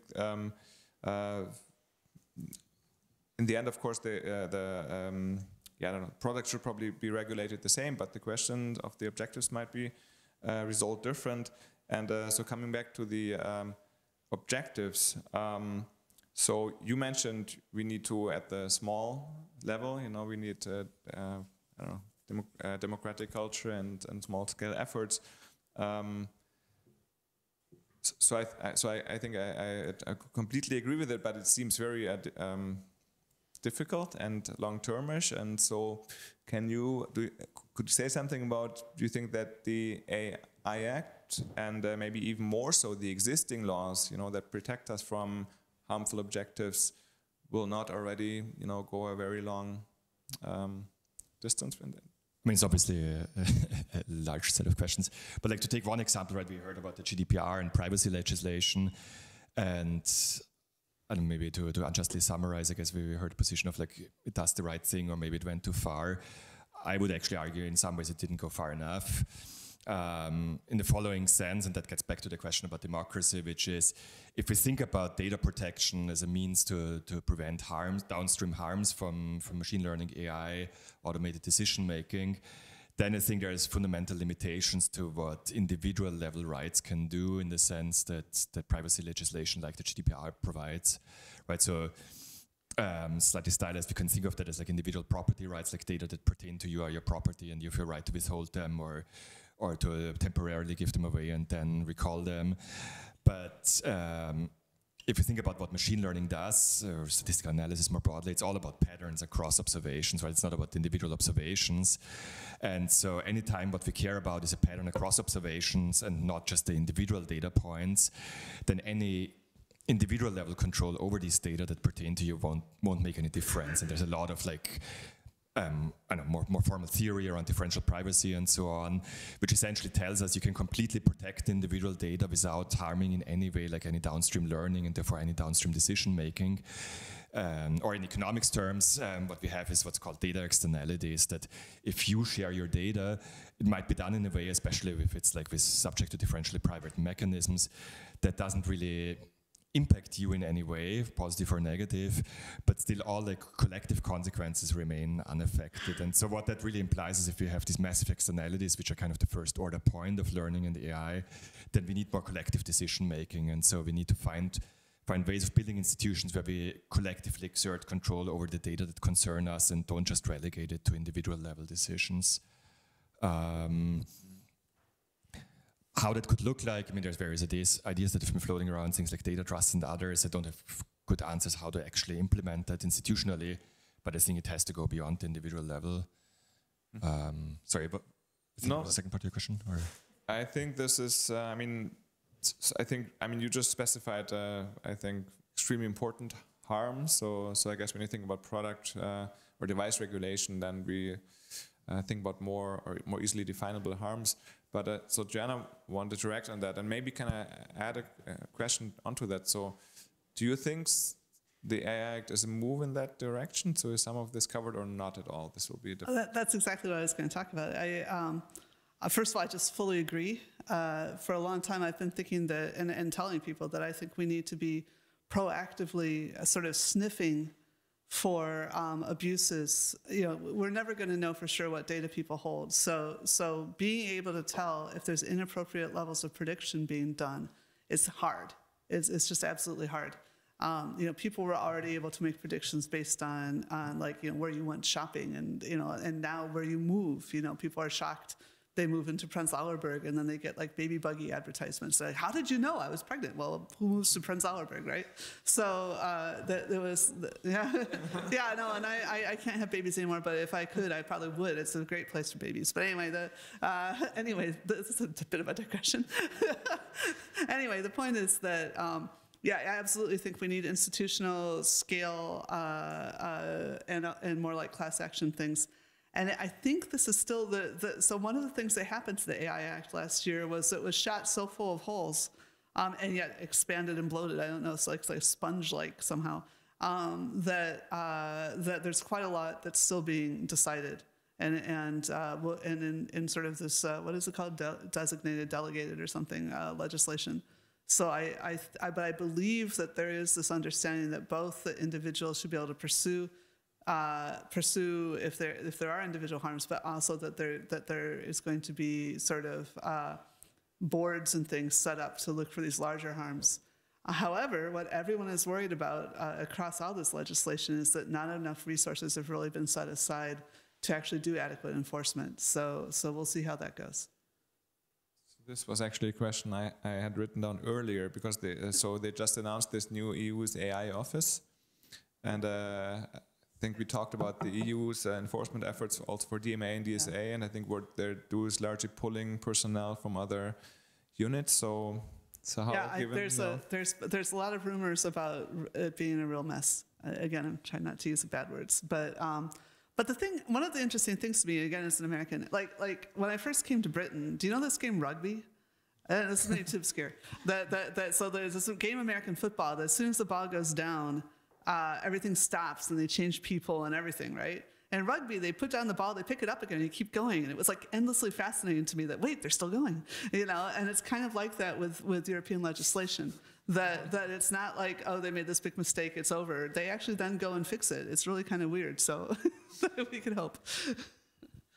Okay. I don't know, Joshua, so I'm not sure if that's a good question to ask, but so do you think in these, you know, like giving more agency to society, do you think there's also a role for small firms or private firms to become more active, or is this, I mean, we see, if we look at the world today, that it's maybe not the profit maximizing action, but... I think there's a few things that you see going on that's sort of protective for smaller firms. I mean, in a sense, like the DMA, which I know you're going to discuss this afternoon, only affects firms with a certain size, not even market share, just size. And so, in that sense, there's some appropriate distinction there. I mean, and that was mainly my concern is these. The regulations come in, and there's a higher capacity for the larger firms to be able to absorb, deal with them, and they might be barriers to smaller firms, is just a continual concern. And some of these things are quite interesting of how they're going to evolve. The DMA is a particular one where there's a structure in place, but there's a considerable amount of discretion and other things that are going to generate uncertainty on how it would be done. And the initial interventions on app stores have shown just how much the regulators are learning in terms of what the law's boundaries are and things like that. But those are like the small change. They were like high-profile things that the regulators decided to hit first, but are not of huge consequence, in my opinion. There's other sleeping issues that are massive. For instance, in that same act, the only designated, that act involves different services, products, product areas, and then designating the ones that are going to be potentially subject to the regulations. And the only one in video streaming that's designated is YouTube. And now that's really interesting to tie it back into AI regulation, because there is discussion, of course, the corpus of YouTube videos is a great place for training data for video generating generative AI. And there's discussion about whether it's been used or not and other things like that. But when you take the DMA is going to require that for a designated service, any API that is available internally be available externally. So Google may have previously, had its own terms and conditions, has its own privacy firewall and all sorts of other things and copyright compliance, and allowed it to use that data for training its own AI. The Act says that API has to be provided to anyone. And now that's really interesting, because is that taken literally? Or is that taken with respect to some of these issues of privacy, copyright, compliance, other requirements that are done for that? And all that is currently unknown. But it has very, very large consequences for the democratization thing, at least in terms of the supply of this technology. And so I find it fascinating. I agree with, it's great to see when there are regulatory stumbles that people revisit it, pick up the ball again. I think that's clearly a good idea, to be able to do that. But at the same time, it has to be understood and measured and know what to do, and the monitoring apparatus to do that. And with respect to artificial intelligence, there's lots that we actually don't know. There's lots of things that we could know but isn't being distributed to the right decision makers, and that is an environment that is makes me very concerned about any actions taken in any direction. So that relates to capacity in a way. Yeah, exactly. I mean, look, in theory, product liability law could currently satisfy everything. The reason we're concerned about it is we don't know if we're going to be able to measure the liability or harm with respect to AI afterwards, because it's very hard to do, just as it was for social media, which they're going to now have an attempt at that as well, which you can be on either side of that issue and know that that is a heavy lift. Yeah. Perfect. So please do respond. I just wanted to say I'd like to open the floor maybe after you respond, Joanna. Okay. I just want to say quickly about this thing with learning from the GDPR. Every meeting I sat in, at least initially about the AI Act, people were saying that exact same thing about the SMEs. And I know that at least within Germany, Andreas Liebel is one of the people involved with one of these companies that is trying to make sure that we can do the collective action across the shared resources, so that the SMEs are not have similar benefits to being a more competitive corporate giant.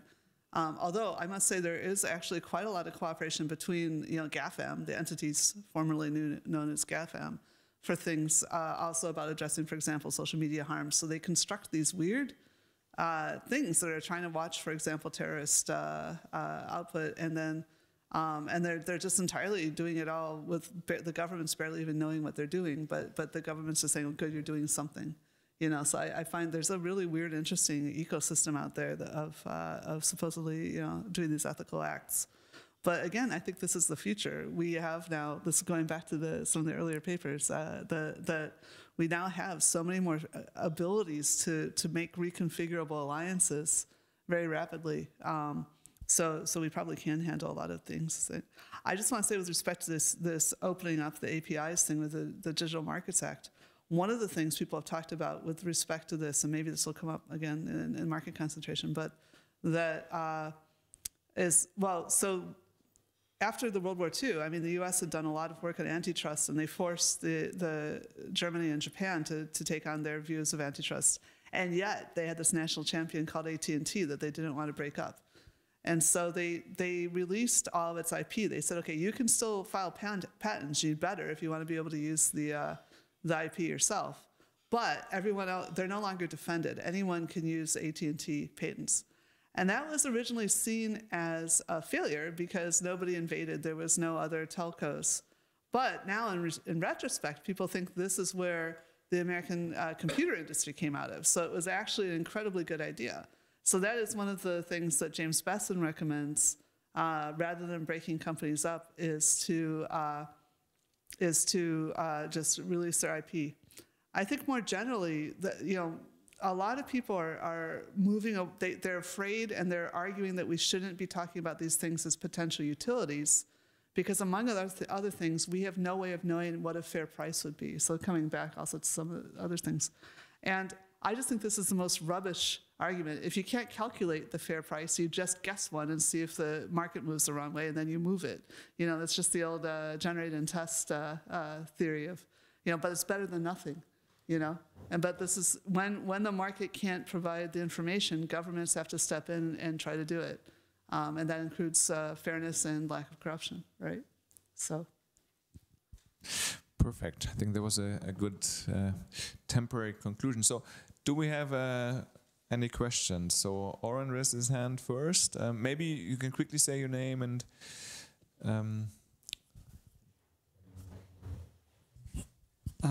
Thank you. I'm Oren Bargale from Harvard. My question is to Max, and maybe it speaks a little bit to kind of the discussion that you had with Hannes earlier. So your focus on the objectives that we set for these machines, I think, is really important. The way I was thinking about this, and come from the area of kind of consumer protection, is a tiny bit different, and I want you to tell me how whether I'm wrong or whether we're talking about the same thing. And so one of the options I think you were discussing is to have, well, one objective would be to say profit maximize profits. Another objective might be to be kind of somewhat fair and maybe not discriminate or something like this. And I'm wondering if it is not better, and this is the way I was always thinking about this, not so much as a contest between different objectives, but as kind of a problem of maximization under constraints. And this is also helpful in terms of the way we're thinking institutionally. So we have the firms, they have the objective to maximize profits, okay? And then we have the regulator coming in and say, well, but we want you, or we will force you to, to implement in your code a certain constraint. For example, that the difference in kind of wages or prices for men and women cannot be too different. So I'm wondering if you think about this as just, another way we can put the constraint into the objective function, or is it kind of different ways of thinking about the issue? So a few thoughts on that. I mean, there's kind of the high-level point where it's just mathematically constraints, objectives, kind of the same thing. So you can think about it one way or the other. It doesn't make too much of a difference, I think. In terms of the fairness versus profit maximization, I think it's often described as if there's a tension between the two. I think the point I'm trying to push here is that that's actually kind of a misconception, that at least the way people typically define these notions of bias fairness, they are almost the same thing with some minor tweaks, right? Especially if you have notions of fairness that are akin to like taste-based discrimination type notions, which, I mean, going back to Gary Becker in the 50s, 60s, really was defined as like, is there something else going to the decision other than profit maximization? That's the definition of discrimination that's baked in there. So I think the type of notions I would like us to think about impose more of attention there, right? Like thinking about what's the impact on gender inequality or social inequality more broadly. That is a real tension to, say, profit maximization. And I think that comes up in many contexts, and we have to decide as a society of which of these objectives we care about. But education is another one, right? If Harvard decides which students to admit, there's a very real decision to be made about what's the goal there. Do you just want to admit the students that have the highest predicted test scores later, which is kind of the equivalent of what a lot of these hiring algorithms do? Do you care about social mobility? Do you care about diversity, representation of different groups? And those are really different objectives, and there is a decision to be made. And I mean, you can write it as you want one objective and a constraint on the other. You can write you want some weighted combination of them. Those are more or less equivalent, but there is discussion to be had which of these objectives we care about. And just sticking with whatever the objective is of whoever is in power now is not necessarily what I think we should do as a society. Great. So quickly, yeah. Yes. Just with the very beginning of your question, I hate it when people are saying like, oh, we put this objective into the machine and it does something. That the whole point of the European regulations is making sure that we know who is accountable, somebody who has executive force. So please, when you say the machine, I hope you include the human components and the people making money out of it. All right, so there's a question. My name is Ela Głowicka. I have a question on potentially unintended consequences of European regulations of digital markets for competitiveness of European firms. And thank you, Joanna, for pointing to your Twitter and papers about advantages of GDPR. This is going to be the first thing I will check when I get home from this conference. However, I recently read a paper by an MIT team of MIT researchers employing solid econometric difference estimation, showing that because of the GDPR, or as the effect of the GDPR, European firms save 26% less data than their similar firms in the US, and they process 15% less data than similar firms in the US. And doesn't this mean that we as European consumers or European firms which want to deploy, develop or deploy generative AI services, they will be just not be able to provide the quality that American firms can do, and they are simply they will not have a competitive. They will have a competitive disadvantage. Okay, thank you for the question. I recognize where the concern comes from. It's important to realize that, well, you don't want anyone who isn't going to defend your data well to have your data, right? So if people aren't just, facetiously keeping around data which isn't even really that informative, like let's say your individual healthcare data for over your entire lifetime. Okay, maybe that's not a good example, but things that are completely redundant can be compressed and you don't need to have them on file. There's a lot of things you could go out and just get a new version. And if you want to train up something, like if you think of all the text that's being generated right now and flowing through the internet, that would be enough text, right? You know, to get a lot of the basic things we're seeing in these LLMs. But anyway, we're still basically going to be using the ones, well, maybe we won't, on the different languages, but we could quite well also use the US ones. I don't think it's a big problem. I really think that having companies that can't defend the data, and also 26%, it may sound like a big deal, but again, there's so much, I mean, think back to your statistics 101, right? How many versions of, like, how many people do you need pictures of to figure out the, you know, how the limits of height of people and how many eyes they tend to have and things like that. So it depends what you're trying to do.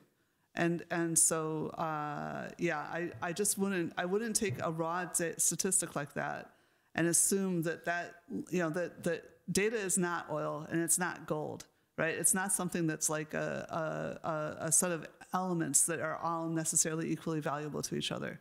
So I just wouldn't assume that that is actually going to compromise intelligence just because people are being more intelligent about, more careful about what they're keeping around.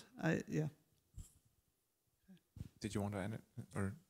Yeah, no, you're obviously, is that a feature or a bug will be the response, and we don't know. We do know that if it results in systematically biased collection of data, and it goes to things, then it can have actual statistical consequences. I worry about, yes, you don't have to just sort of soup up any data that is redundant, and if it's redundant, it's also inconsequential. But if you're stopping any consequential data, that's another matter. And in the health sphere, this is where I worry about these going on.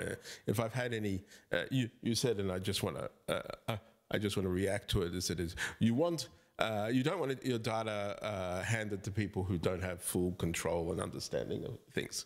So that sounds like a great principle. But if I was in an emergency room and somebody had the ability to hack my phone and grab my health data to deal with a situation then and had no compliance or rights or things whatsoever, I'd be fine with that.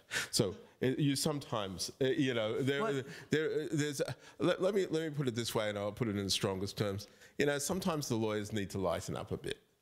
Well, let me put this, I don't know how much you guys keep up with bike helmet law, but this is going to be a very similar thing.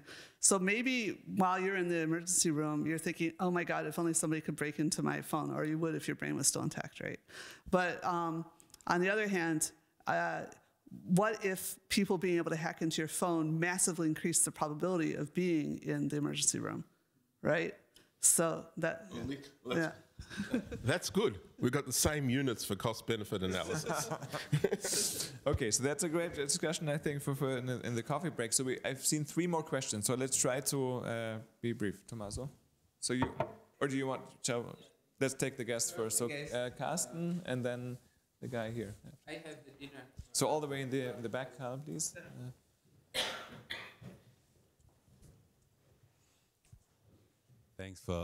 Thanks for a fascinating discussion, Carsten Neuer from DAW. I want to pick up you on this whistleblower question in a way that the part I feel uncomfortable about is that we don't set any boundaries how far we work with optimization markets and regulations easily. And the areas I think many of us are worried about is concentration, if governance structures don't work anymore because we don't have people in there anymore. And I think we've put so much effort in our country in education to get people have moral responsibility.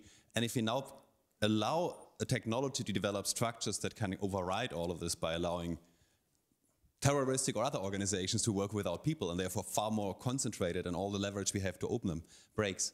So question, where can we draw a line out?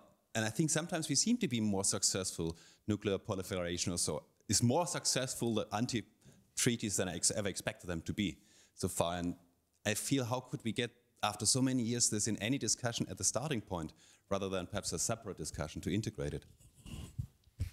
So my quick economist bias is you can't trust people to change, so we need to put resources elsewhere to effectively regulate. That would be my thing. There's no dividing line. There's no bright line for all this stuff. That's what makes it very difficult.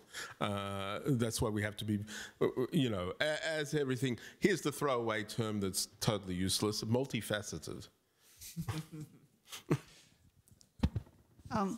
I want to agree that one of the things I'm really worried about is sort of the howling loud of competence from the governments. I mean, one of the most terrifying talks I heard was by someone showing that there's this mandatory sort of digitalization of even elections, and then small towns that actually run the elections, they don't know what software, and they're being forced to source local software as well, right? So it's just like, who knows if these companies can cyber secure these elections. I much prefer the British elections, despite my accent of British citizenship. And you write on X, and there's some little person that follows the paper around, and it all gets counted, and it really does get counted.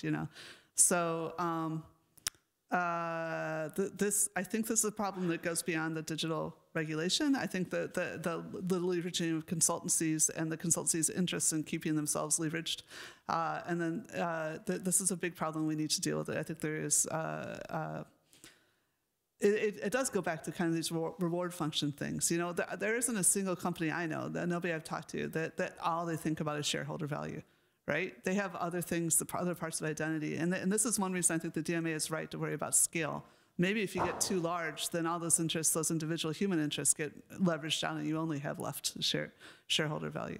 But honestly, we need to be thinking, everybody knows that we need to think about the sustainability of the country, the planet, but where are you going to get employees? Where are you going to get the talent you need? And this is part of the future of work aspect too. We know that we're creating positions that we don't have the ability to fill as much as we want. So we have to focus on education and things like that too. But anyway, that wasn't much of an answer. You just see that I agree with you on the shape of the problem. And I do not think that the present legislation is going to be enough on this. I think this is an ongoing concern. Thanks. So there's one more question right here, and then there was another one over there that's still open, and then one here. And I think we can for sure take two. But also, please, I think, feel free and during the lunch break to approach the speakers. So go ahead. Thank you. Nils Rochowicz from University of Oxford. I have a question for Professor Kazi. So maybe a slightly extreme or like a radical reading of your talk is that there's some fundamental tension between a profit-maximizing firm having control over the inputs into AI and a democratic control over what we actually want AI to do. So would you say that the solution lies more than in bringing more democracy into the firms controlling AI, or more in taking away the inputs from the firms and bringing them into other more democratic institutions? Thanks. I mean, I think honestly both. I mean, I think it's. I mean, there's development and there's deployment, right? And and everything in between, I suppose. I mean, and especially with like more general purpose technologies, you also probably want to focus a lot on how it's deployed and where. But it's not an either or, I think. And I mean, there's the general question of how far we want democracy to go overall, right? Historically, we have settled on a certain boundary between the sphere of the political and the sphere where plutocracy reigns. It's not a natural boundary and one that we could and should renegotiate. Thanks. And so is this question still, there was somebody raising their hand. If not, I would take yours here as the last question, I think. Thanks for this fascinating panel. My name is Alvin. I'm from the Max Planck Institute for the History of Science. So I actually wondering, like, what's the role of like China in all this and other emerging power? So I wonder, is it that like a multiple AI worlds are emerging, or like, I mean, I don't really know, So I'm just put this thought out there, because from the discussion, I really hear anything about China or other emerging powers. So is it like, are we all like a decoupling? I mean, or making different like worlds, multi, universe, AI universe? I don't know. So I just put the thought out there. Thanks. That is a super great question. Sorry. Let me hit a couple of answers. China actually seems to be doing a pretty good job of regulating its own markets, and that's a separate question that you ask me afterwards if you want. In general, the developing world, I just want to say one of the weirder things that happened at some point was that I was in a more UN kind of context, And some people from Africa were just really angry. They're like, why are you bringing up the AI regulation? They should stop trying to police the world. It's another colonialism. And it's important to really assert that what I asserted before, that the EU is trying to make our own countries safe, our own members safe. And if other countries want to use this legislation, and if they have the capacity to, then that's fine. And we have set precedents. And the fact that the tech companies are already having to spend money complying with our regulations lowers the thresholds of how big your economy has to be to get similar kinds of service. I mean, one of the big problems, I was in, another UN, I can't remember, I think, it was UN. There's UN, UNESCO, and they confused me. But anyway, the UN, where people were saying, you know, part of the reason we have these these internet shutdowns is because Facebook won't answer the phone from most countries. And so there's this desire to regionally coordinate so that if Facebook only has enough money to answer 10 phones, that you could go to the nearest phone, you know, and work with your region, and that the regions might even help each other sort of talk their way out of doing these internet shutdowns. So I think.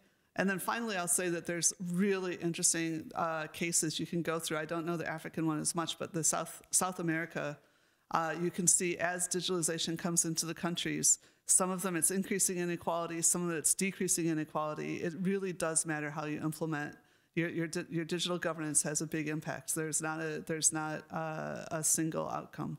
So you do need to look, and there is a lot of advances being made, and I strongly recommend the UNESCO more than the UN. The UNESCO guidelines on AI ethics are very advanced, and the UN seems to be playing this stupid game of the AI is only generative. And I mean, okay, let me vent. I know we're out of time, but the UN thing that they put out, their draft thing, has this incredibly beautiful beginning about how AI could be used to solve climate change. And then they say, but nobody knows how to regulate AI. That's hard. I'm like, use the same brain cells you use to describe the harder problem. Climate is harder than AI. It is not an artifact. We do not have as much control. It's absolutely as complicated. Please use the same brain cells and apply that to this problem of governing AI, digital technology. Thank you. So I think that's a great conclusion to a fascinating panel. It gives us lots of food for thought. So let's thank the speakers.